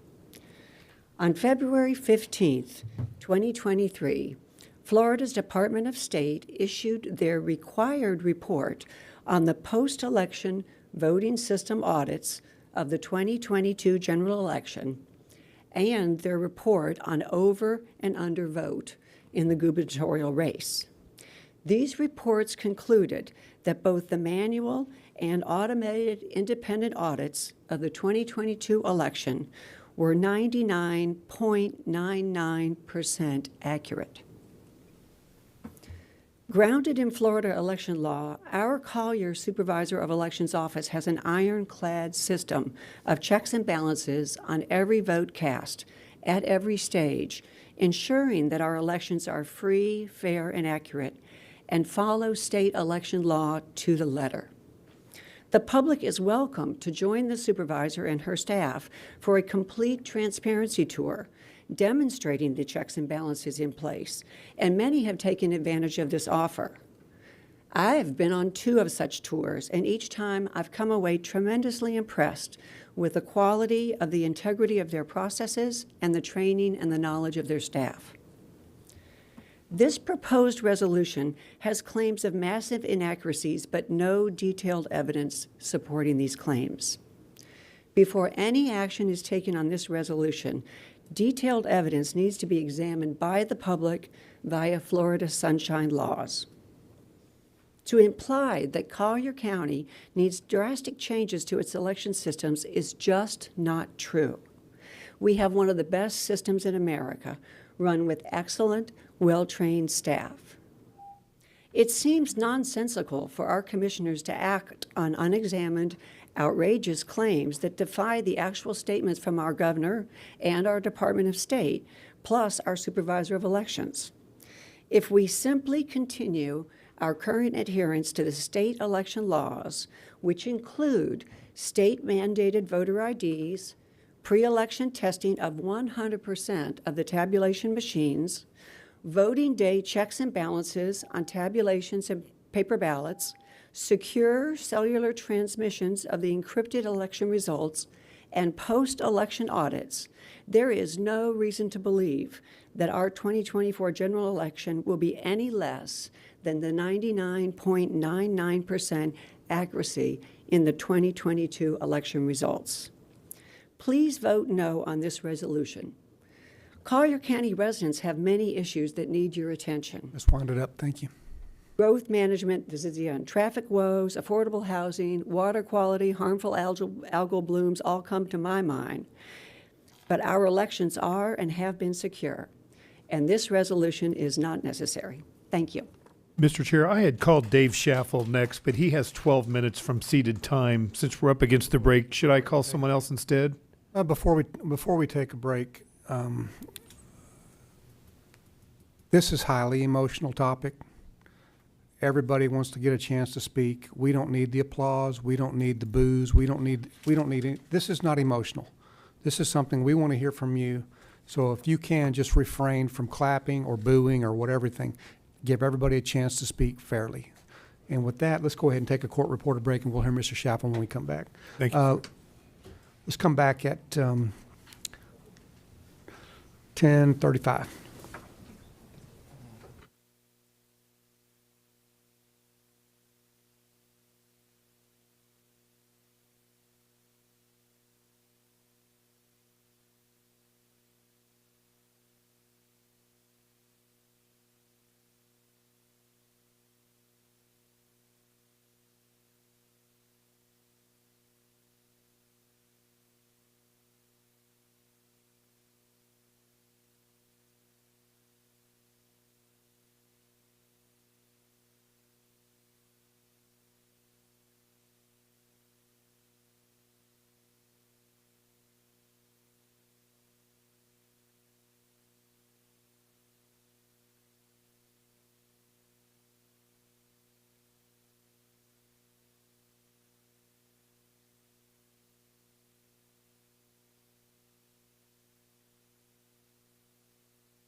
Chair, you have a live mic. Mr. Chair, your next speaker is Dave Schaffel. He'll be followed by Kate Tardif. Mr. Schaffel has additional time seated from Bruce Johnson. Mr. Johnson, could you raise your hand to indicate your attendance? Thank you. Myra Jenkins. She's here. Yeah, okay, she spoke. I didn't know if we wanted to. And Terry Capsay. So he'll have a total of 12 minutes. Thank you. Thank you, Mr. Miller. Before I speak, I want to assure you I'm not going to take all 12 minutes. It's just in case. It's just a just in case thing. My name is Dave Schaffel, and I'm a resident here in Collier County. I've spent my entire 40-year career in the information technology field, in the private sector, specializing in big databases, data analysis, business intelligence, and security. I have been a successful IT entrepreneur, inventor, and public company executive. In the last few years, I have immersed myself in learning about the technology behind our election systems, as well as the Florida election statutes that oversee the process. I am just one of hundreds of private citizens with similar backgrounds, many in Florida, many that I know, that have done similar investigations. I have also engaged with others in voter roll analysis and statistical studies of cast vote data right here in Collier County. First, I would like to say that I strongly support the resolution presented to the commissioners today. Second, I want to emphasize that this resolution in no way disparages or criticizes the excellent work of the many volunteers that work the polling places during our elections, or the many hardworking public servants employed in the Collier County Supervisor of Elections office. This resolution has been brought forth today here in Collier County, as it has or will be similarly in other Florida counties. This resolution outlines the reforms necessary to assure transparent and trustworthy elections in the state of Florida. This is not, and I repeat, not a mandate for the Supervisor of Elections or any other public official in Collier County to violate existing Florida election statutes. This resolution is brought forth today as a grassroots effort to enlist the support of our duly elected county commissioners to support the people's efforts for much needed legislative change in our state's election laws. Many of the issues outlined in the resolution exist due to glaring loopholes that exist in Florida statutes or the lack of enforcement by administrators of existing statutes. During the last session in the Florida House, state legislators who understand the problems facing our elections, including Collier County State Representative Lauren Mello, sponsored several outstanding election integrity bills that were crafted with citizen involvement. These bills dealt with the deficiencies in current state statutes. Included were bills assuring and enforcing that only a U.S. citizen can cast a ballot. Vote by mail verification and chain of custody was improved, and the option for county SOEs to hand count ballots to certify their county elections. Hundreds, of Florida citizens concerned about the integrity of our elections, including myself, converged on Tallahassee in January of this year to speak to each of our local legislators and rally support for these bills. Unfortunately, leadership in both the state Senate and House had no interest in considering any of this much-needed reform, and most of the bills were killed before they ever got to committee. State Senate and House leadership's disinterest in making election integrity reform a priority and taking this issue seriously became a wake-up call for all grassroots citizens in the state of Florida. Citizens whose only desire is for fair and honest elections, where only legal voters cast a ballot and where the ballot they cast is verified to be counted as marked. Now, let me just run through a few examples of issues plaguing the current process. Citizens demand that ballots are cast only by authentic and verified U.S. citizens that are legal Collier County residents, that their vote is not canceled out by non-U.S. citizens or non-residents of this county. We know we have a growing number of non-citizens on our voter rolls. The Secretary of State of the state of Florida admits it. Local election administrators who report to him tell us it's a state's issue. And the Secretary of State for this state tells us it's a federal issue, that there's nothing he can do about non-citizens voting in our Collier County elections. That is unequivocally incorrect. There is a lot we can do about that. On the technology front, the vote tabulation machines we use to count our ballots and certified using in the state of Florida use standards that were developed in 2005, 19 years ago, when most of us were still using flip phones. Technological advances the last 2 decades rendered these certification standards inadequate and obsolete. In fact, after being told for years that no election hardware was connected to the internet, election officials finally disclosed recently, within the last couple of years, that cell phone modems in these machines are now used to transmit election night data from the precinct through cell towers and the packet-switched internet to the county SOE Central Election Management System. There is no possible way that a state using 2005 standards has verified that this method of transmission is safe and secure. The National Institute of Standards and Technology and top computer security experts have warned that these modems can be hacked remotely. NIST warns that using cellular modems or connecting a county central tabulator to a cellular network can allow remote hackers to gain access to an entire voting system, inject malware, and or change election results. To make matters even more troubling, the Florida Secretary of State has admitted in committee on December 7th, 2023, before a committee before the Florida House of Representatives, that there is not a single cybersecurity expert working in his department.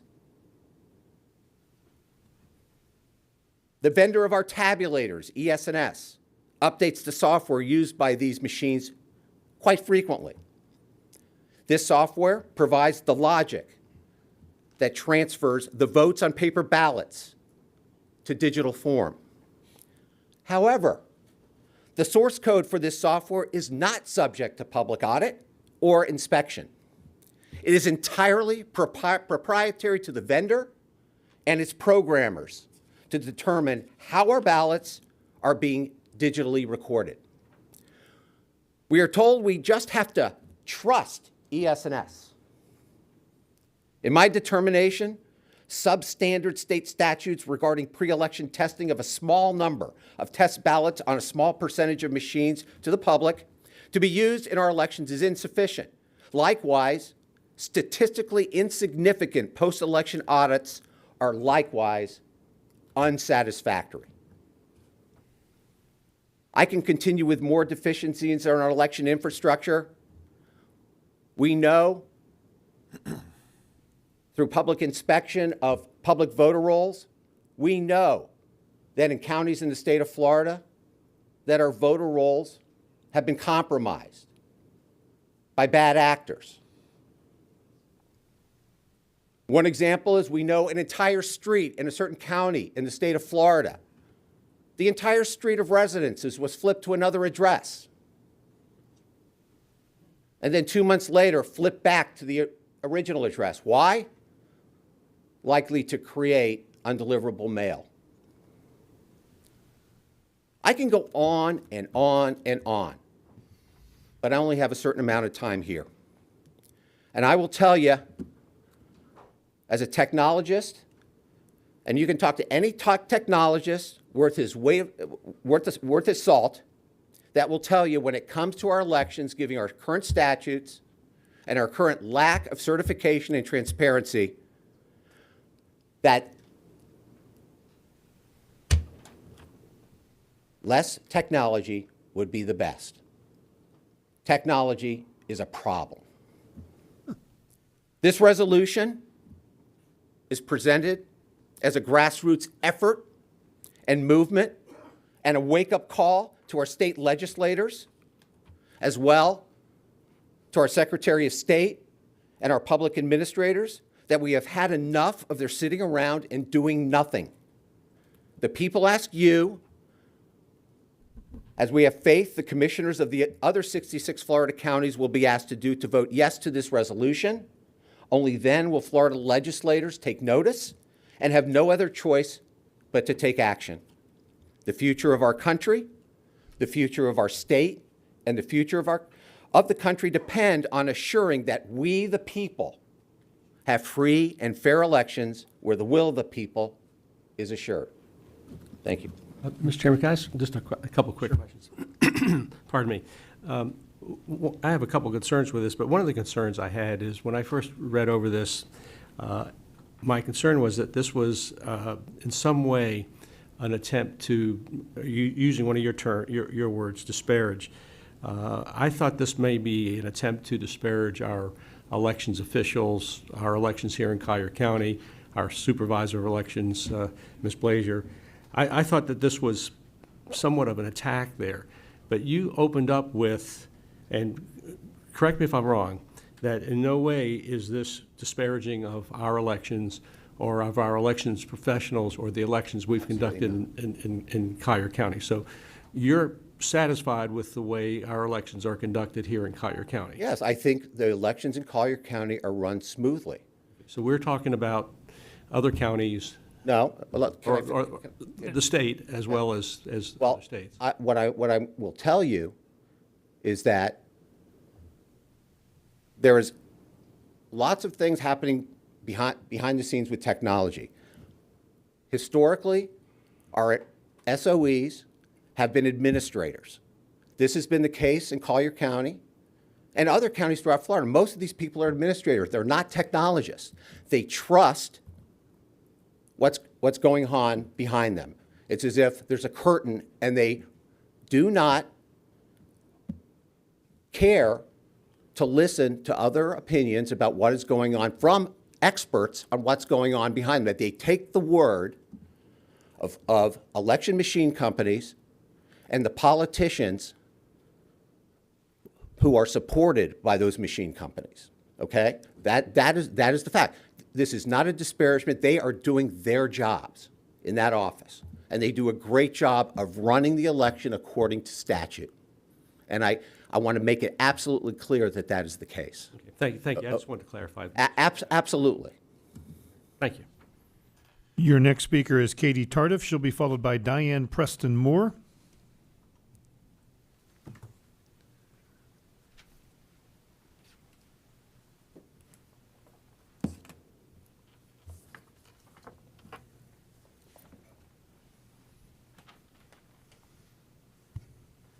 Okay. Thank you. Pardon me. I'm going to be reading something that was written by a very good friend of mine who's an attorney, and I'll just jump right into it. Dear Commissioners, we all want election integrity. However, the resolution being proposed by Commissioner Hall is flawed, inflammatory, and unnecessary. Allegations of voting irregularities cited therein are not supported by hard evidence, and just stating something doesn't make it true. If there was real proof of such voting irregularities, why aren't they challenging the Florida general election results in 2022 in court, the legal remedy for this? Is Commissioner Hall saying his own election in 2022 and some of yours was illegal? References are made to the credentials, and I believe that we're all in agreement that the credentials of Jennifer Edwards and Melissa Blazier are unimpeachable. They are standards of what supervisors of election performance ought to be, and the performance of what their departments and their oversight should be. So I'm going to reference a couple other points. Laws already exist in the state of Florida prescribing qualifications to register votes, and they prescribe the identification required at the polls. We have a robust chain of custody that the SOEs have for all ballots, and we know that in Collier County, we're safe. The prescribed voting systems that are allowable in Florida detail a voter's right to a secret ballot. I'm going to cut to the chase here to say that what I'm saying are things that we all already know. Under the leadership of our supervisor of elections, we've enjoyed vigilant professional eyes of insistently nonpartisan execution of her responsibilities. We also have an outstanding League of Women Voters here in Collier County who also are nonpartisan, insistently nonpartisan, and whose priority is clean votes and a clean voting process. I had other things that I wanted to say, but some of the comments that we just heard gave me pause, and I want to address a couple of them. Some of the comments that were made had to do with what's happening in other parts of other parts of Florida, and probably other parts of the United States. But we know that our process here is clean, even if this were a piece of legislation that was, or a law that was sensible for other parts of the country and maybe even other parts of Florida. It's certainly not necessary here, and in fact, it's an affront and an insult to the professionals who run our voting and elections operations here. I think that this is something that could be taken on the road, but not in Collier County. Your next speaker is Diane Preston Moore. She'll be followed by Daniel Flynn. Good morning. Good morning, Commissioners. I'm Diane Preston Moore, and I'm the president of the League of Women Voters here in Collier County. Voting is at the core of the mission of the League of Women Voters, and we believe that the foundation of our democracy is rooted in the integrity of our vote.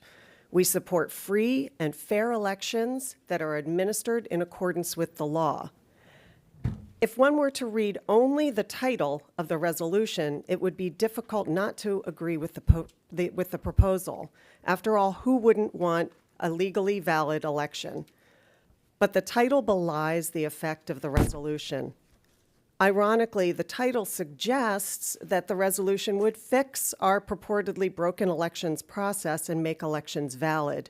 Yet many of the demands are either already incorporated into Florida law or the demands themselves are contrary to Florida law. For example, demand number 4 suggests that voters may be added to voter rolls after the rolls are certified.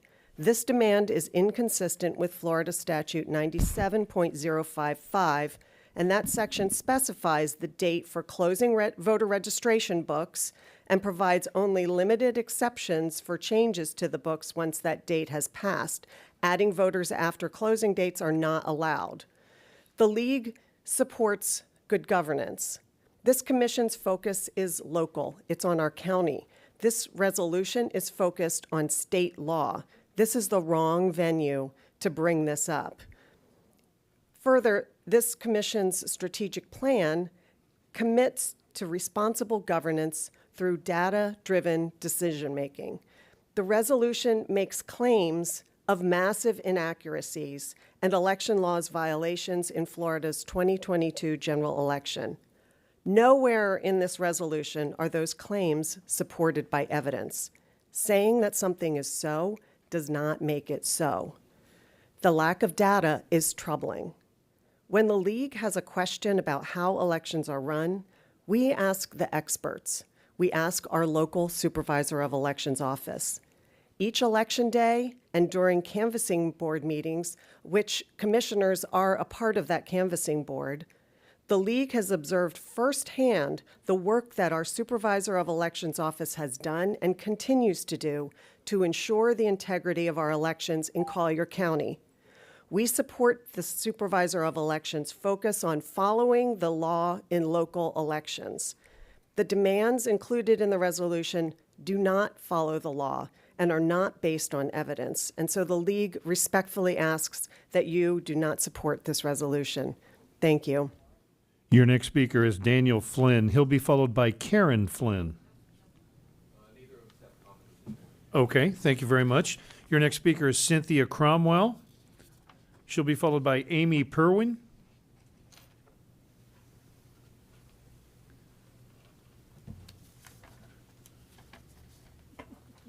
Good morning, all.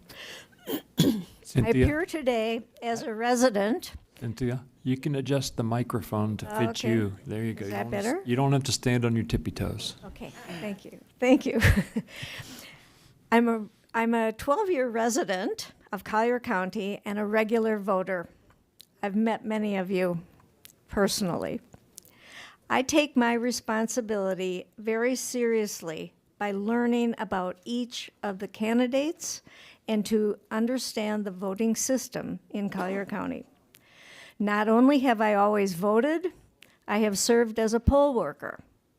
I have attended candidate forums and observed the canvassing sessions where each legally questionable ballot signature is examined and discussed and voted upon. Several of you have been a member of that canvassing board. Thank you for taking your duty seriously. Elections across the state of Florida adhere to strict rules to ensure integrity in all voting processes. We in Collier deserve to be able to rely on elected officials to reject dangerous disinformation and false claims that undermine the security and trust in our elections. This resolution would reduce public trust in our elections and fuel harassment of the hundreds of Collier County citizen election workers who work hard to ensure fair, accurate, and legal elections. It would also divert the efforts of the Supervisor of Elections Office away from essential functions that do keep our elections secure. Without producing any evidence of wrongdoing, this resolution should never have come before this commission. I have personally seen that our Supervisor of Election staff is hardworking, honest, and accurate. Our commissioners benefit greatly from their attention to detail and following the law. You would not be here as elected officials if this were not true. It is your responsibility to defend citizens' faith in voting in Collier County elections. I urge you to vote no on this resolution. Thank you. Your next speaker is Amy Perwin. She'll be followed by Tim Garrett. And I hope I'm saying either one of those names right. You did well.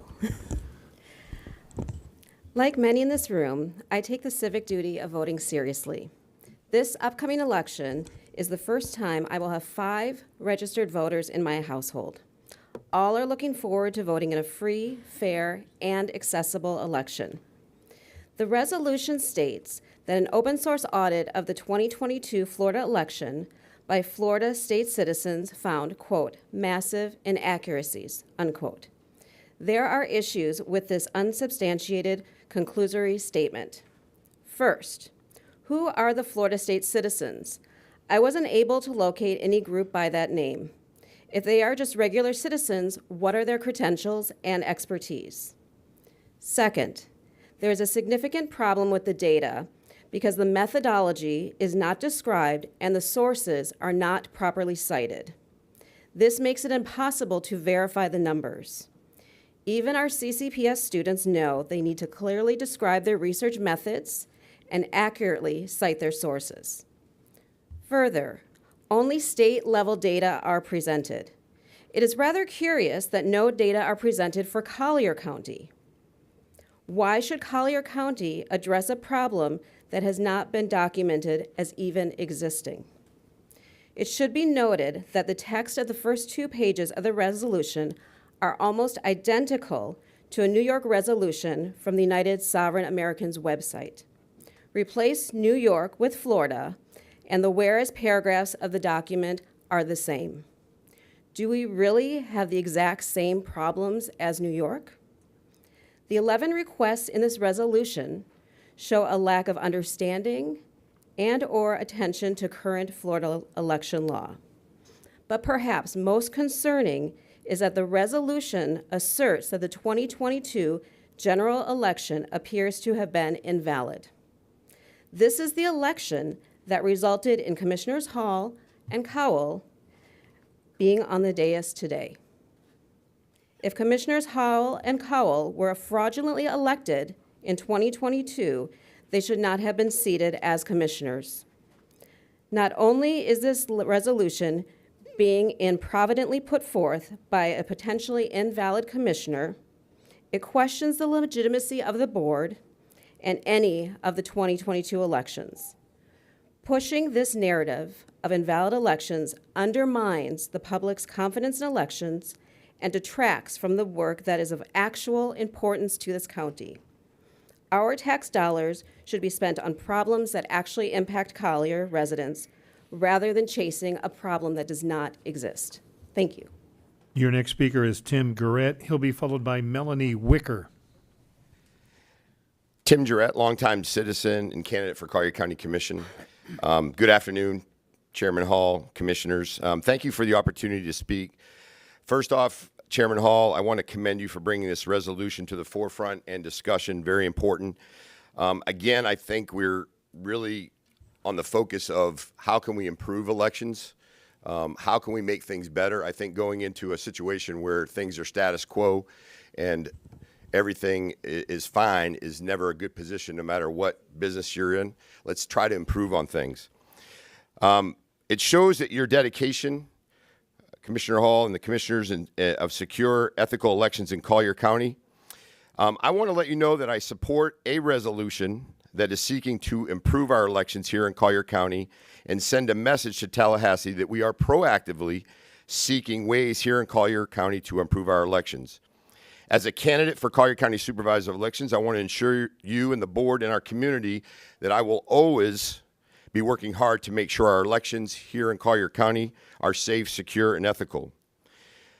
I will accept community input, which I think is one of the things we are doing here today, to improve our elections, and I will build confidence in the Collier County Supervisor of Elections office. We will make that office a model in the state of Florida under my leadership. I do want to suggest that we carefully review the resolution just to make sure with the board and commission, the board and community, to make sure that we are able to implement these appropriately under the law, each one of those resolution items. I think that's important. And I also want to make it clear that it is obvious that our election officials, legislators, with the exception of a few, Lauren Mello to be one of them, attitude is we are the gold standard. This cannot happen here. We are running perfectly smooth elections currently in Collier County. There are no threats. There's nothing to see here, blinders.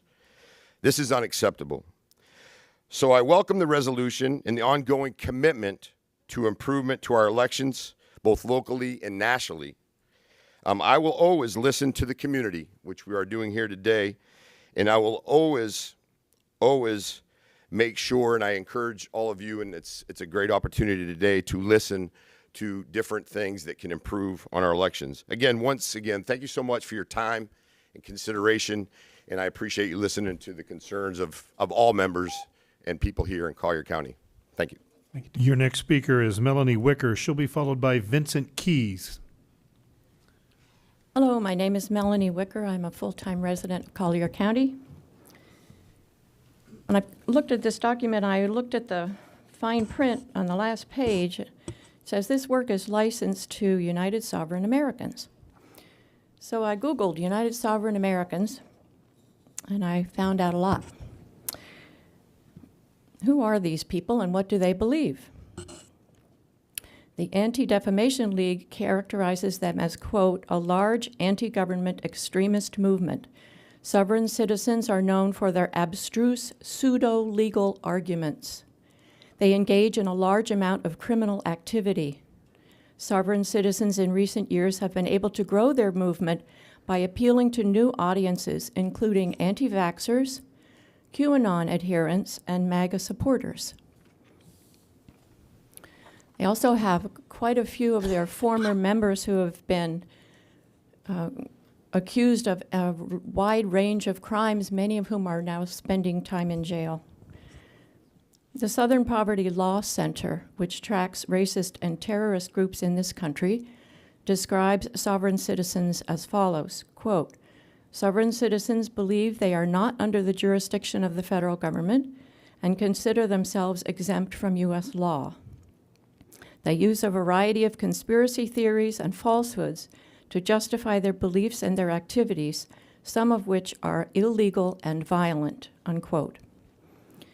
So while this document purports to be very concerned about the legitimacy of votes in Florida, the truth is that sovereign citizens want to destroy our American government altogether.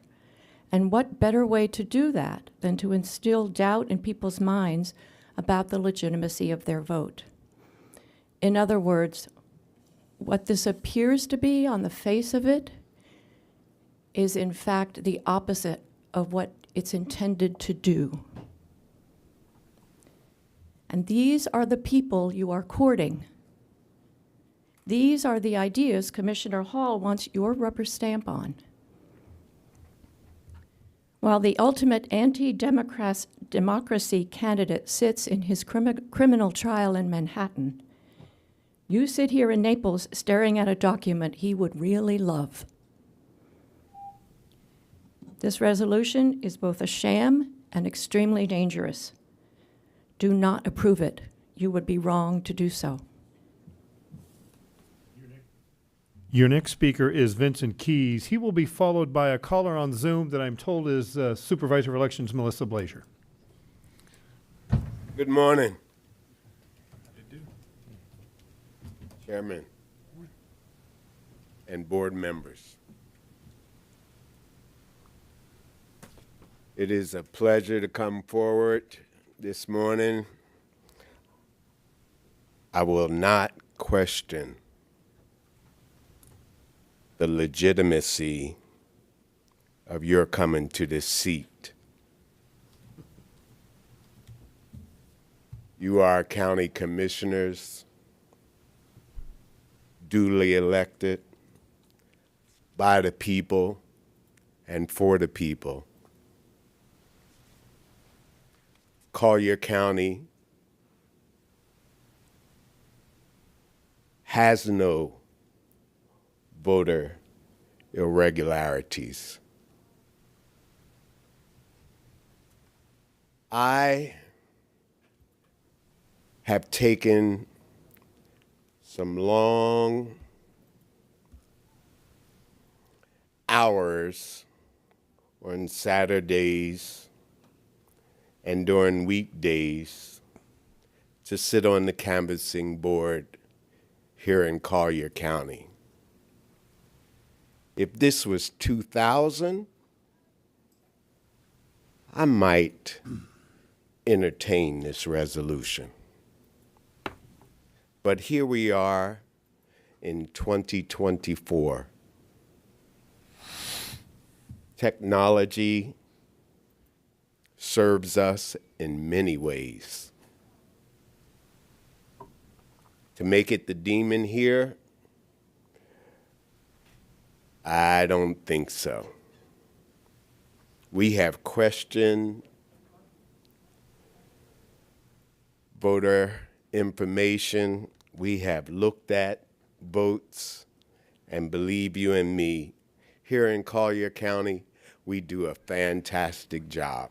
I don't ever want anyone in this room today to believe by any chance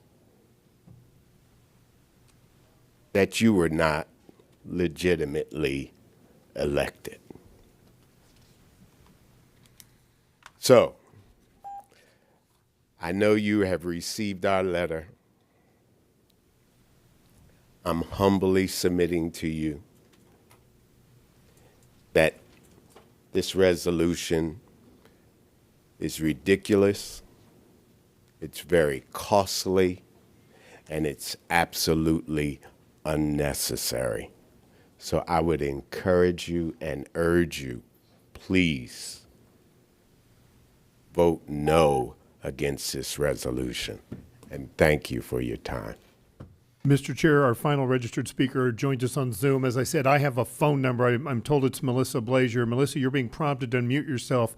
I believe on the phone that's a *6. And I'm seeing her still muted at this point. Melissa, try *6 again. There it is. Melissa, are you there? Thank you, Troy. Good. Go ahead. All right, commissioners. All right, I hope everyone can hear me. I apologize for not being able to attend in person today, but I had prior commitment out of town that I could not rearrange.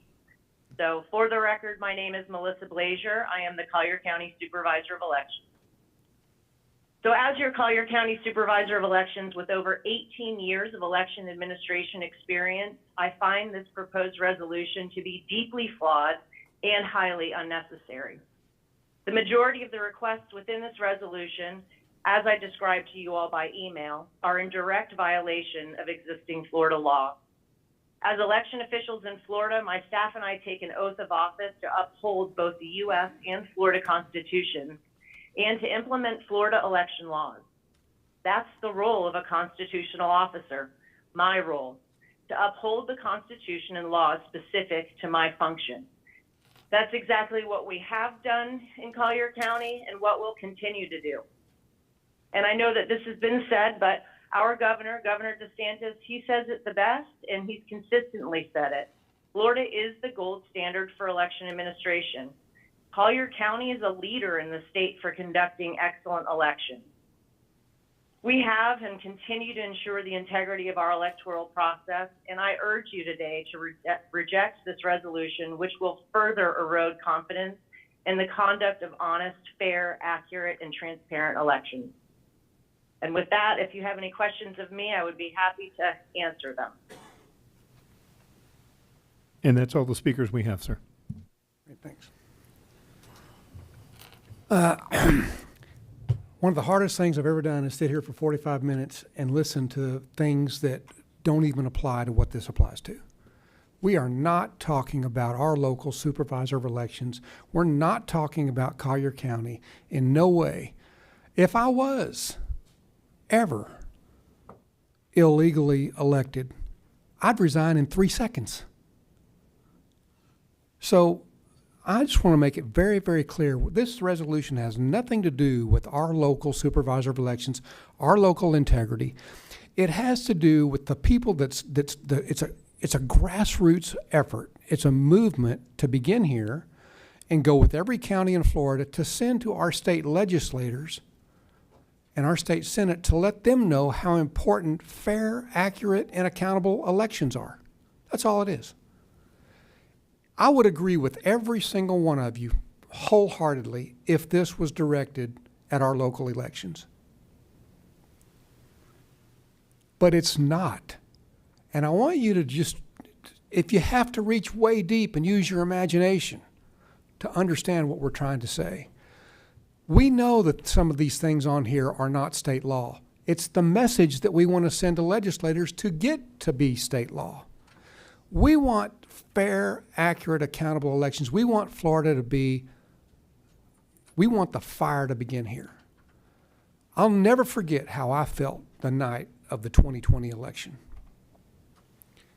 It was worse than I felt on 9/11. There was something just deeply wrong with that. And I know several of you in here in the room were ecstatic about that. But there's nothing that was fair about that election. When the results didn't even show up and they've been manipulated, you know, I'm not going to go down that rabbit hole, but there's a rabbit hole to go down.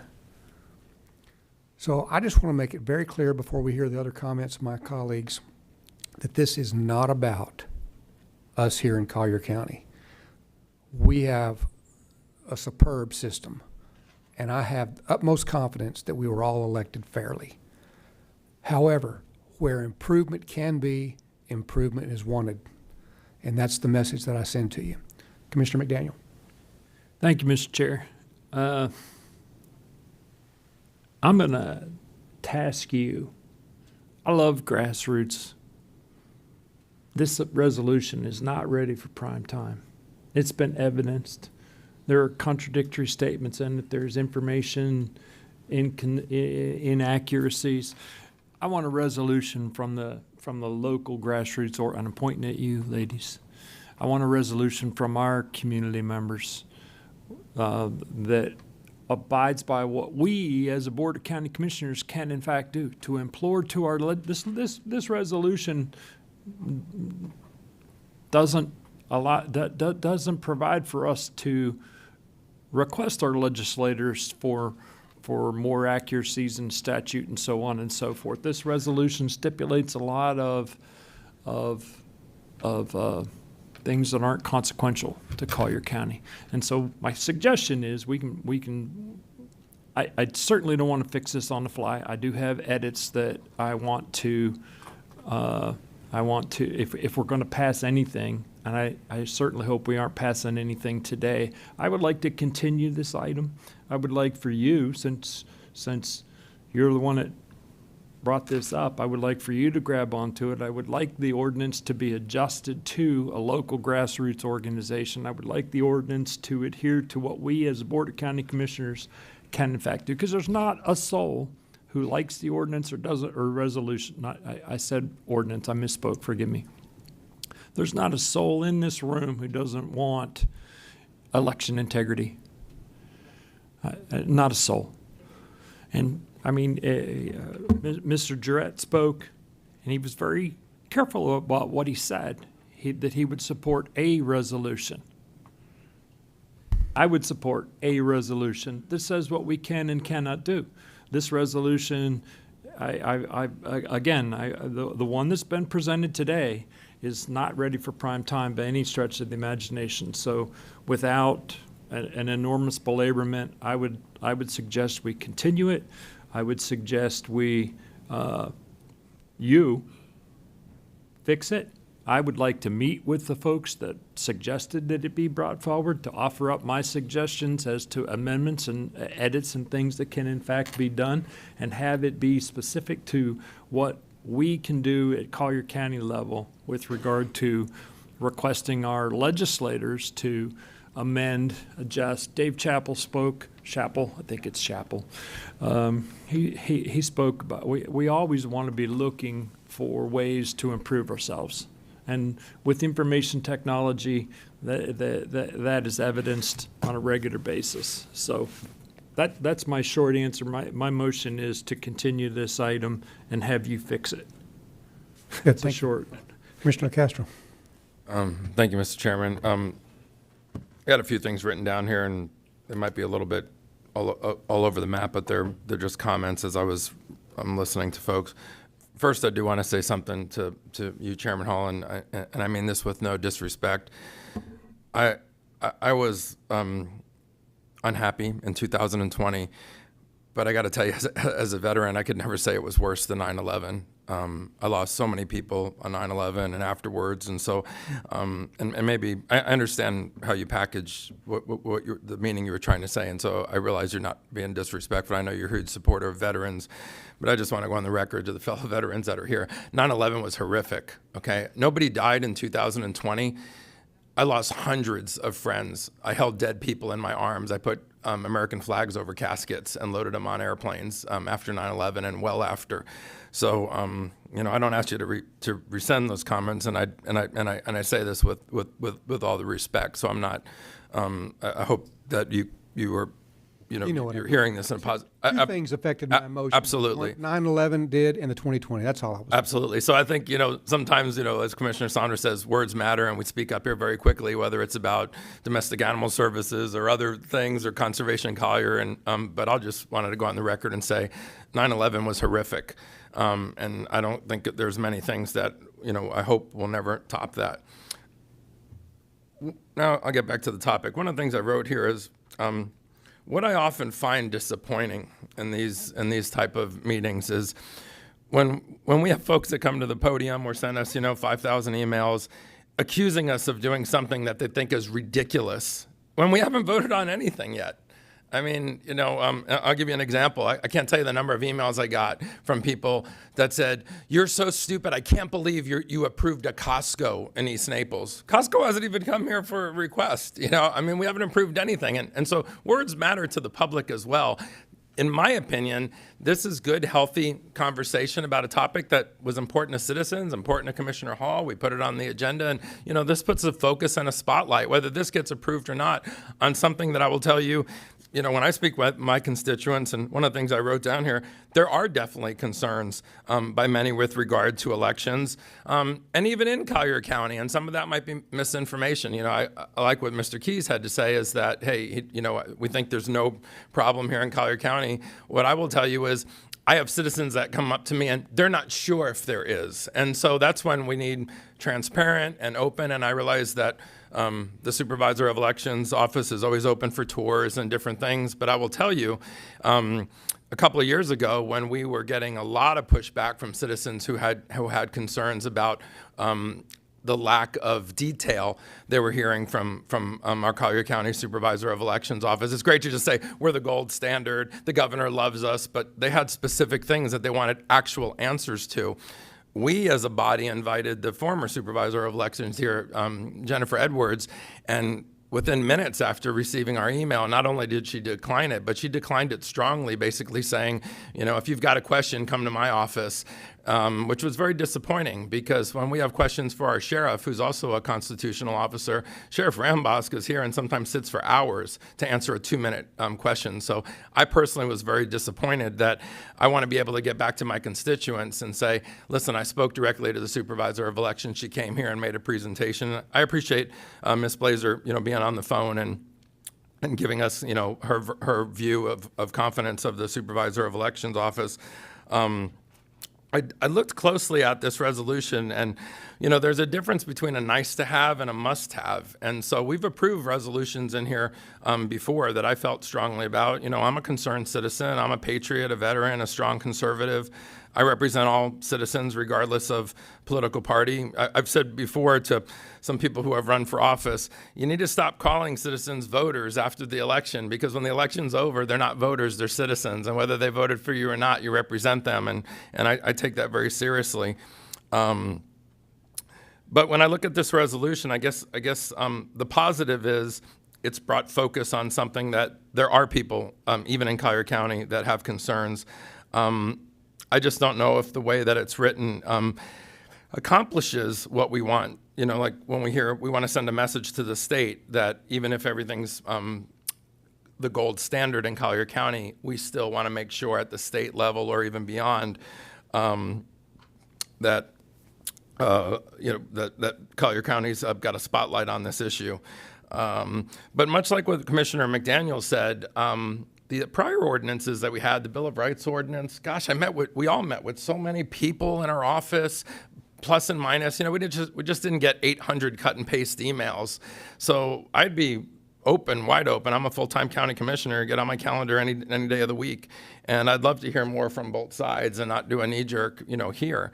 I saw this resolution, and I say this again with respect. Sometimes things get put on the agenda, and it's to get us talking about it. And so mission accomplished. But and if that's the purpose, like I said, mission accomplished, and that's what we did for Conservation Collier. But I think before we sign our names to something that we send up to the state or wherever it goes, it should be something that we feel deeply about, and that it's not to use Mr. Klatskow, our county attorney's words, on something previous, he said, yeah, you can sign it, but it's mostly ceremonial. It doesn't do much. I'm not big on signing ceremonial things. I mean, I want to sign something that goes forward and does something, sends a strong message. And this might, but I think it requires a lot more discussion. And if that's going to be the result of this is, and maybe some of the other commissioners don't want their offices filled with people. But on previous ordinances, we had really eloquent folks from both sides make appointments with us, meet with us, got a little bit more organized and came to future meetings. And there were several ordinances that failed, once or twice, and then did pass or failed because of that sort of that more organized approach. But that's my view. I never like to take away, or I never will take away, the ability for citizens to come to the podium and speak their mind. It's just maybe don't throw rocks at us when we haven't approved anything yet. Come to the podium, and many did, and gave us their view as to why they support or don't support this. But we haven't voted or supported anything.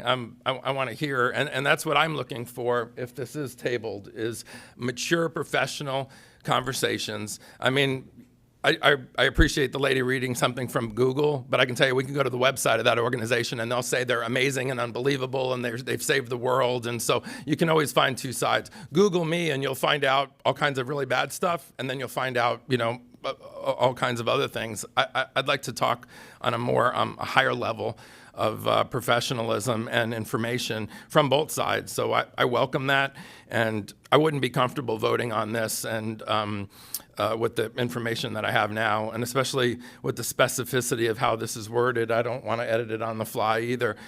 But I will commend the bringing of this forward, because in the end, we've improved Conservation Collier by having multiple conversations. We have passed some ordinances in the past by having multiple conversations. And, you have to start somewhere. And I think that was, Commissioner Hall's intent was you got to get it on the agenda somewhere and then see how it goes forward. So I'd echo similar what Commissioner McDaniel said. I'm not here to shoot this down. I think you've got citizens on both sides that think this has merit, and I've certainly heard from citizens who have concerns or unanswered questions about how the election process works, even here in Collier County.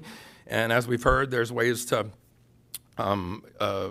answer their questions and calm their fears, or maybe they'd be even more concerned if they saw or heard something in one of those tours or talking to some other folks. But, having said that, I don't think I'm personally not prepared to, vote on this, and would have a wide open door. Come and see me. And, if you want my vote for this or against it, come and let's have a professional conversation as to why you're for or against it.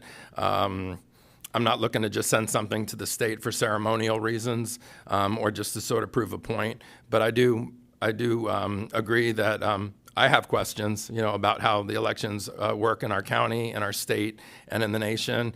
And, I've even had some concerns about our current office here and have brought them up with the prior supervisor of elections and even some of the current staff. And I guess we'll agree to disagree. But, I think there's always, I'll end it by saying, there's always room for improvement everywhere. So, and I think our job is to always look at that. So someone that comes to the podium and says, disregard, Collier County is the gold standard. Okay, do you work in that office? I mean, I know people who do and come to the podium and they do have concerns that there is room for improvement. It doesn't mean the staff's horrible. It doesn't mean the supervisor of elections isn't doing his or her job. But there's so many things we've improved in the county and we're proud of that actually weren't broke, but we did make it better. I don't know if that's the case here, but I'm not willing to dismiss this because, the governor, with all due respect, made a speech saying Collier County was great and wonderful. There's a lot of things in Collier County that are great and wonderful, but still have room for improvement. And I think our job as elected officials isn't to discount or overlook things that seem to be okay because somebody told us they were. We're about to dig into the county budget in a big, huge way. And there's people who would come to this podium and say, you know what, they're all budgeted fine. You know, I mean, you can do a little quick check, but we're about to do a deep dive, not because we've seen, you know, big, massive problems, but because all 5 of us think it's time to shine a spotlight on some things and prove that something is as good as it can be. And I think if you go into any leadership position, whether it's elected office or you're running your own company, you do yourself a huge disservice if you discount things because, you know, they seem to be okay. If it ain't broke, don't fix it. You know, that works for some things, but I'd support digging into this a bit more. And if in the end it just leads to healthy discussion and maybe an ordinance or maybe not, I don't think that's necessarily the goal, but I think the discussion leading to this possibly being eventually passed or not is the more valuable piece. And I have a lot of questions, and like Commissioner McDaniel, I don't want to edit it on the fly here in a commissioner meeting, but I appreciate it being brought, you know, forward because I have had constituents that somebody said we don't want to instill doubt in the voters. Hey, I can tell you right now, there's people outside this room that have doubt, even with Collier County. And so then our job is to either prove that their doubt is not legitimate and that we answer the questions, or, you know, maybe agree to disagree. But anybody that thinks, you know, everybody in Collier County feels that everything across the board is the gold standard, haven't been to one of my 300 town hall meetings, because this comes up a lot from people that maybe just need to be educated more, or, you know, their concerns may be valid. So I'm for continuing the conversation. I think this is a valid topic that has merit, and certainly the citizens do as well. And I appreciate the time. Mr. Saunders. Thank you, Mr. Chairman. I think all of this is well-intentioned. I think, Commissioner Hall, I think your goal is to make sure that elections in Florida and around the country are safe and secure and ethical. No one can disagree with that. I'm prepared to vote against this particular resolution, and I'm going to go through a couple of the reasons. And the reason I'm going to do that, Commissioner McDaniel, is I don't think we should continue this particular item. I think this resolution is flawed to the point that we just need to start all over again. And I think Commissioner Hall can certainly do that and bring us back a resolution that accomplishes his goal and answers, at least, or addresses some of the concerns I have. So I'm going to go through a couple of these as to why I think this should not be approved today. There are findings in this resolution, and I'm going to go through a couple of them because they're very concerning. The first whereas says an open source audit of the Florida 2022 general election conducted by Florida state citizens has uncovered evidence of massive inaccuracies that violate both federal and state laws, and they go through this conclusion of facts. Well, I'd like to see, I'd like to be able to do some research myself to see if those facts are really accurate, but we can't make a finding of these facts without doing some research ourselves. Secondly, certification as defined by law and attestation of accuracy and compliance appears to have been fraudulent and illegal. Well, when you start tossing around words like fraudulent and illegal, adding the word "it appears to be," I think, is kind of a misstatement. It either is fraudulent or it's illegal, but to say here's some facts, and this appears that it may be fraudulent, I don't know that we want to make a finding of that without doing our own research. A third one, again, another whereas, Florida's 2022 general election appears to have been invalid. Now, I don't know that I want to make a finding in a resolution that says the 2022 general election in Florida was invalid, especially when you have the governor, and I'll almost quote something that was already said about the governor saying this was the most secure election in the country. I think someone said there was a 99.99% accuracy according to the Secretary of State and the Secretary of State's final report. And we're about to make a finding that the election appears to be invalid. I don't think we can do that. I think that would be inappropriate and wrong. And so I don't think this, and for a lot of other reasons, I don't think this can be corrected, certainly on the fly. And then just the form of it. We don't do resolutions here where we all sign it and say, okay, I voted for this or I voted against that. I want to stick to the form that this county has used for resolutions since, I guess, probably for the last 100 years. I don't want to deviate from that. So the form of this is, in my way of thinking, just something that we cannot accept. And then you get into the appendix, and it says the appendix to the resolution has a series of different things. And it appears that we've done the research and we've done this resolution. And I can tell you, I have not looked at any of these things. And I'm sure that no one on this board has looked at all of them, if not any of them. And then it was pointed out down at the bottom, this work is licensed to the United States sovereign Americans. Well, I don't know what happens when we start passing resolutions purported to be our resolutions with that type of language in it. So this resolution, mainly because of the, I think, probably inaccurate conclusions in terms of the facts, is something that we should not approve, and I don't think can be fixed. I was really delighted to hear, and I'll probably mispronounce her name wrong as well, but Schaffel. I was delighted for Mr. Schaffel to say that he felt that our elections office and our supervisor of elections were doing an excellent job. Of course, he pointed out that the problem isn't with our office, with our supervisor of elections. The problem is with state law that he's pointed out. And so I was really delighted to hear that we don't have a concern about what's happening in our community, in our county with our elections. We're all confident that we have safe, secure elections in Collier County. Now, if there's a problem with state law, then obviously those issues need to be addressed by the legislature.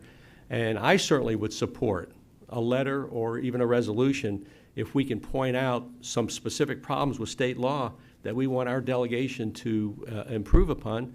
Let's let them know what those improvements are. And Mr. Schaffel, I think you're probably the type of person that could give us a list of those things. We have a lobbyist in Tallahassee who will respond to what we want her to respond to in terms of our priorities. If election reform is one of our priorities, and I know it's a priority of Commissioner Hall, and I respect that and agree with it, let's figure out what those problems are, and let's direct our legislative delegation and our lobbyists to work on those things, to make real reform. I don't think passing this resolution moves the needle, but I do think if we have solutions and we instruct our lobbyists to work on those solutions, I think we can actually make some progress. And so, Mr. Schaffel, I would basically task you to tell us what these changes are that we need to do, and let's get to work on them. I would support that wholeheartedly. But I think this resolution sends a message that we do have a problem in Collier County, even though it's not intended. I think it does that. I think it fosters a little bit of concern and perhaps fear that our elections are not safe and secure in Collier County. And that's why I think we need to put this aside, just say no to this resolution today, or just not vote on it. And then Commissioner Hall come back over the next several weeks with some recommendations on how we can fix things in Florida. So that's my position. Not to continue this, because I think all that does is continue the same dialogue we just had today. Let's start all over again with something that I think will be meaningful. Thank you. Commissioner Colwell. Thank you, Chairman.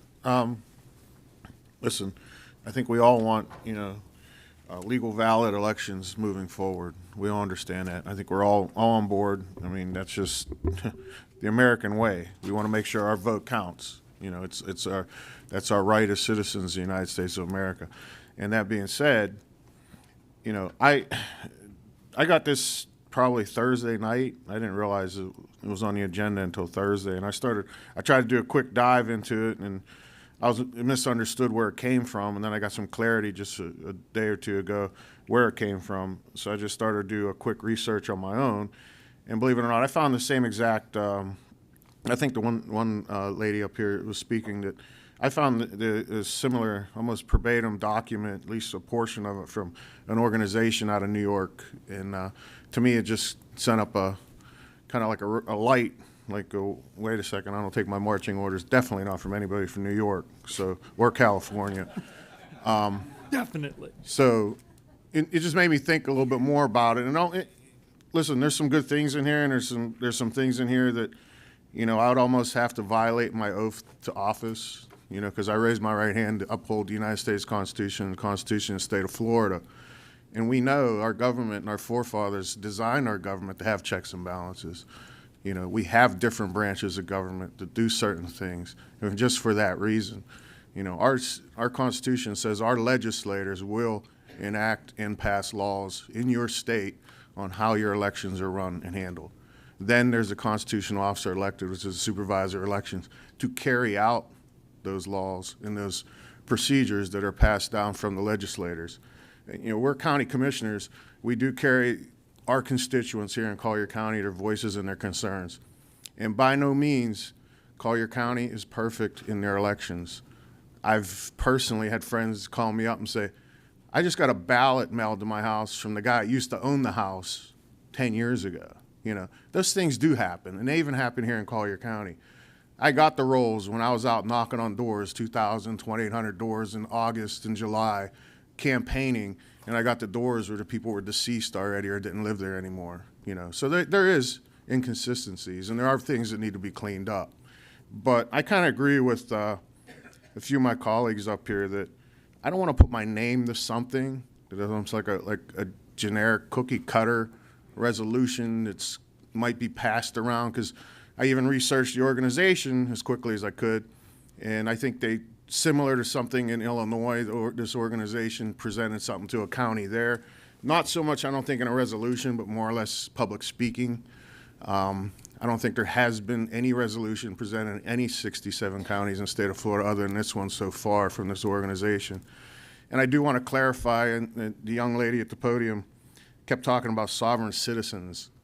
I've dealt with sovereign citizens in my past career. That's totally different than what sovereign Americans are. This is not a sovereign citizens organization. I don't want that confusion to be out there, because if you Google sovereign citizens, you will find some very horrific things and things that they don't believe in.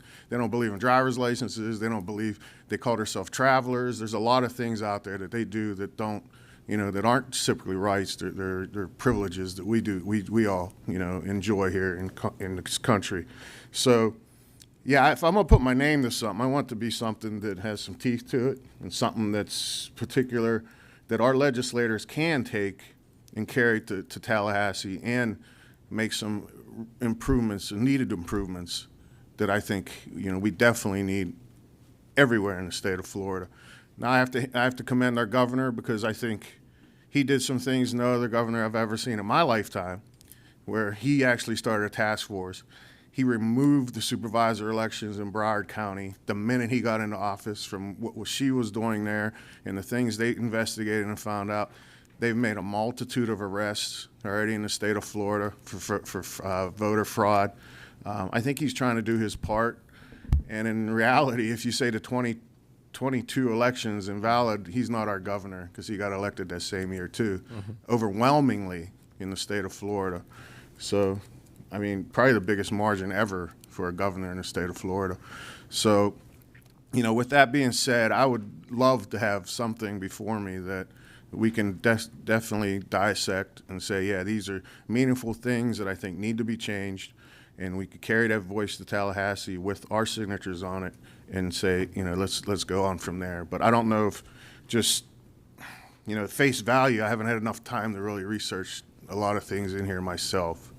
So even some of the things that some of the opposition says, they say 99.9%, you know, but was that actual counted ballots, or was that actually back-checked to real ballots? A machine can count a ballot accurately and punch out a number, and you can keep sending it through and give you the same number over and over again. But is that ballot, was it actually validly casted? And I don't know if that was even clarified in the 99.9%. So there's just certain things that I want to take a deeper dive in before I put my name to it. So I think that's kind of the way I feel about it right now. Thank you. So I brought this forward because it's obvious I'm passionate about it. Elections are states' rights. I wish we could influence Michigan elections, Pennsylvania elections, Georgia elections, Arizona elections. I wish we could, but we can't. But we can Florida. And I'll agree, there's some language in here that I don't like. I don't like the assumptions. I don't like the judgmental statements. You know, whereas it's, you know, Florida had an invalid election. That's judgmental. I don't like the judgmental. And I guess mainly in listening, this resolution has been perceived in a way that I never considered it ever being perceived. So I would like to take it whether it's this one or take a part of it or take the good part of it out. But I do want to make the language clear that that the message is to our state legislators as to what the people would like to see to make our elections sound, safe, accurate, and accountable. And so since this resolution doesn't convey that message, I would be willing to, to table it and come back with something that does say the message that I have in my heart. As far as the 911 comment, there's no disrespect to anybody that lost their lives. That's a horrible time in our country. I'll never forget how I felt that morning. I'll never forget how I felt. And my comment about that was, I'll never forget how I felt on election morning of 2020. It was unprecedented in our country. And we lost friends, and we lost family, and we lost people in 911. But I felt like potentially we lost our country that day. And so that's the passion that I bring this forward. So no disrespect, not at all. That. Yes, sir. Commissioner McDaniel. Yes. Thank you, Mr. Chair. Commissioner Saunders, you and I often say the same thing, but we say it differently. I think you've heard 5 of us say we're not going to pass this ordinance as it reads today.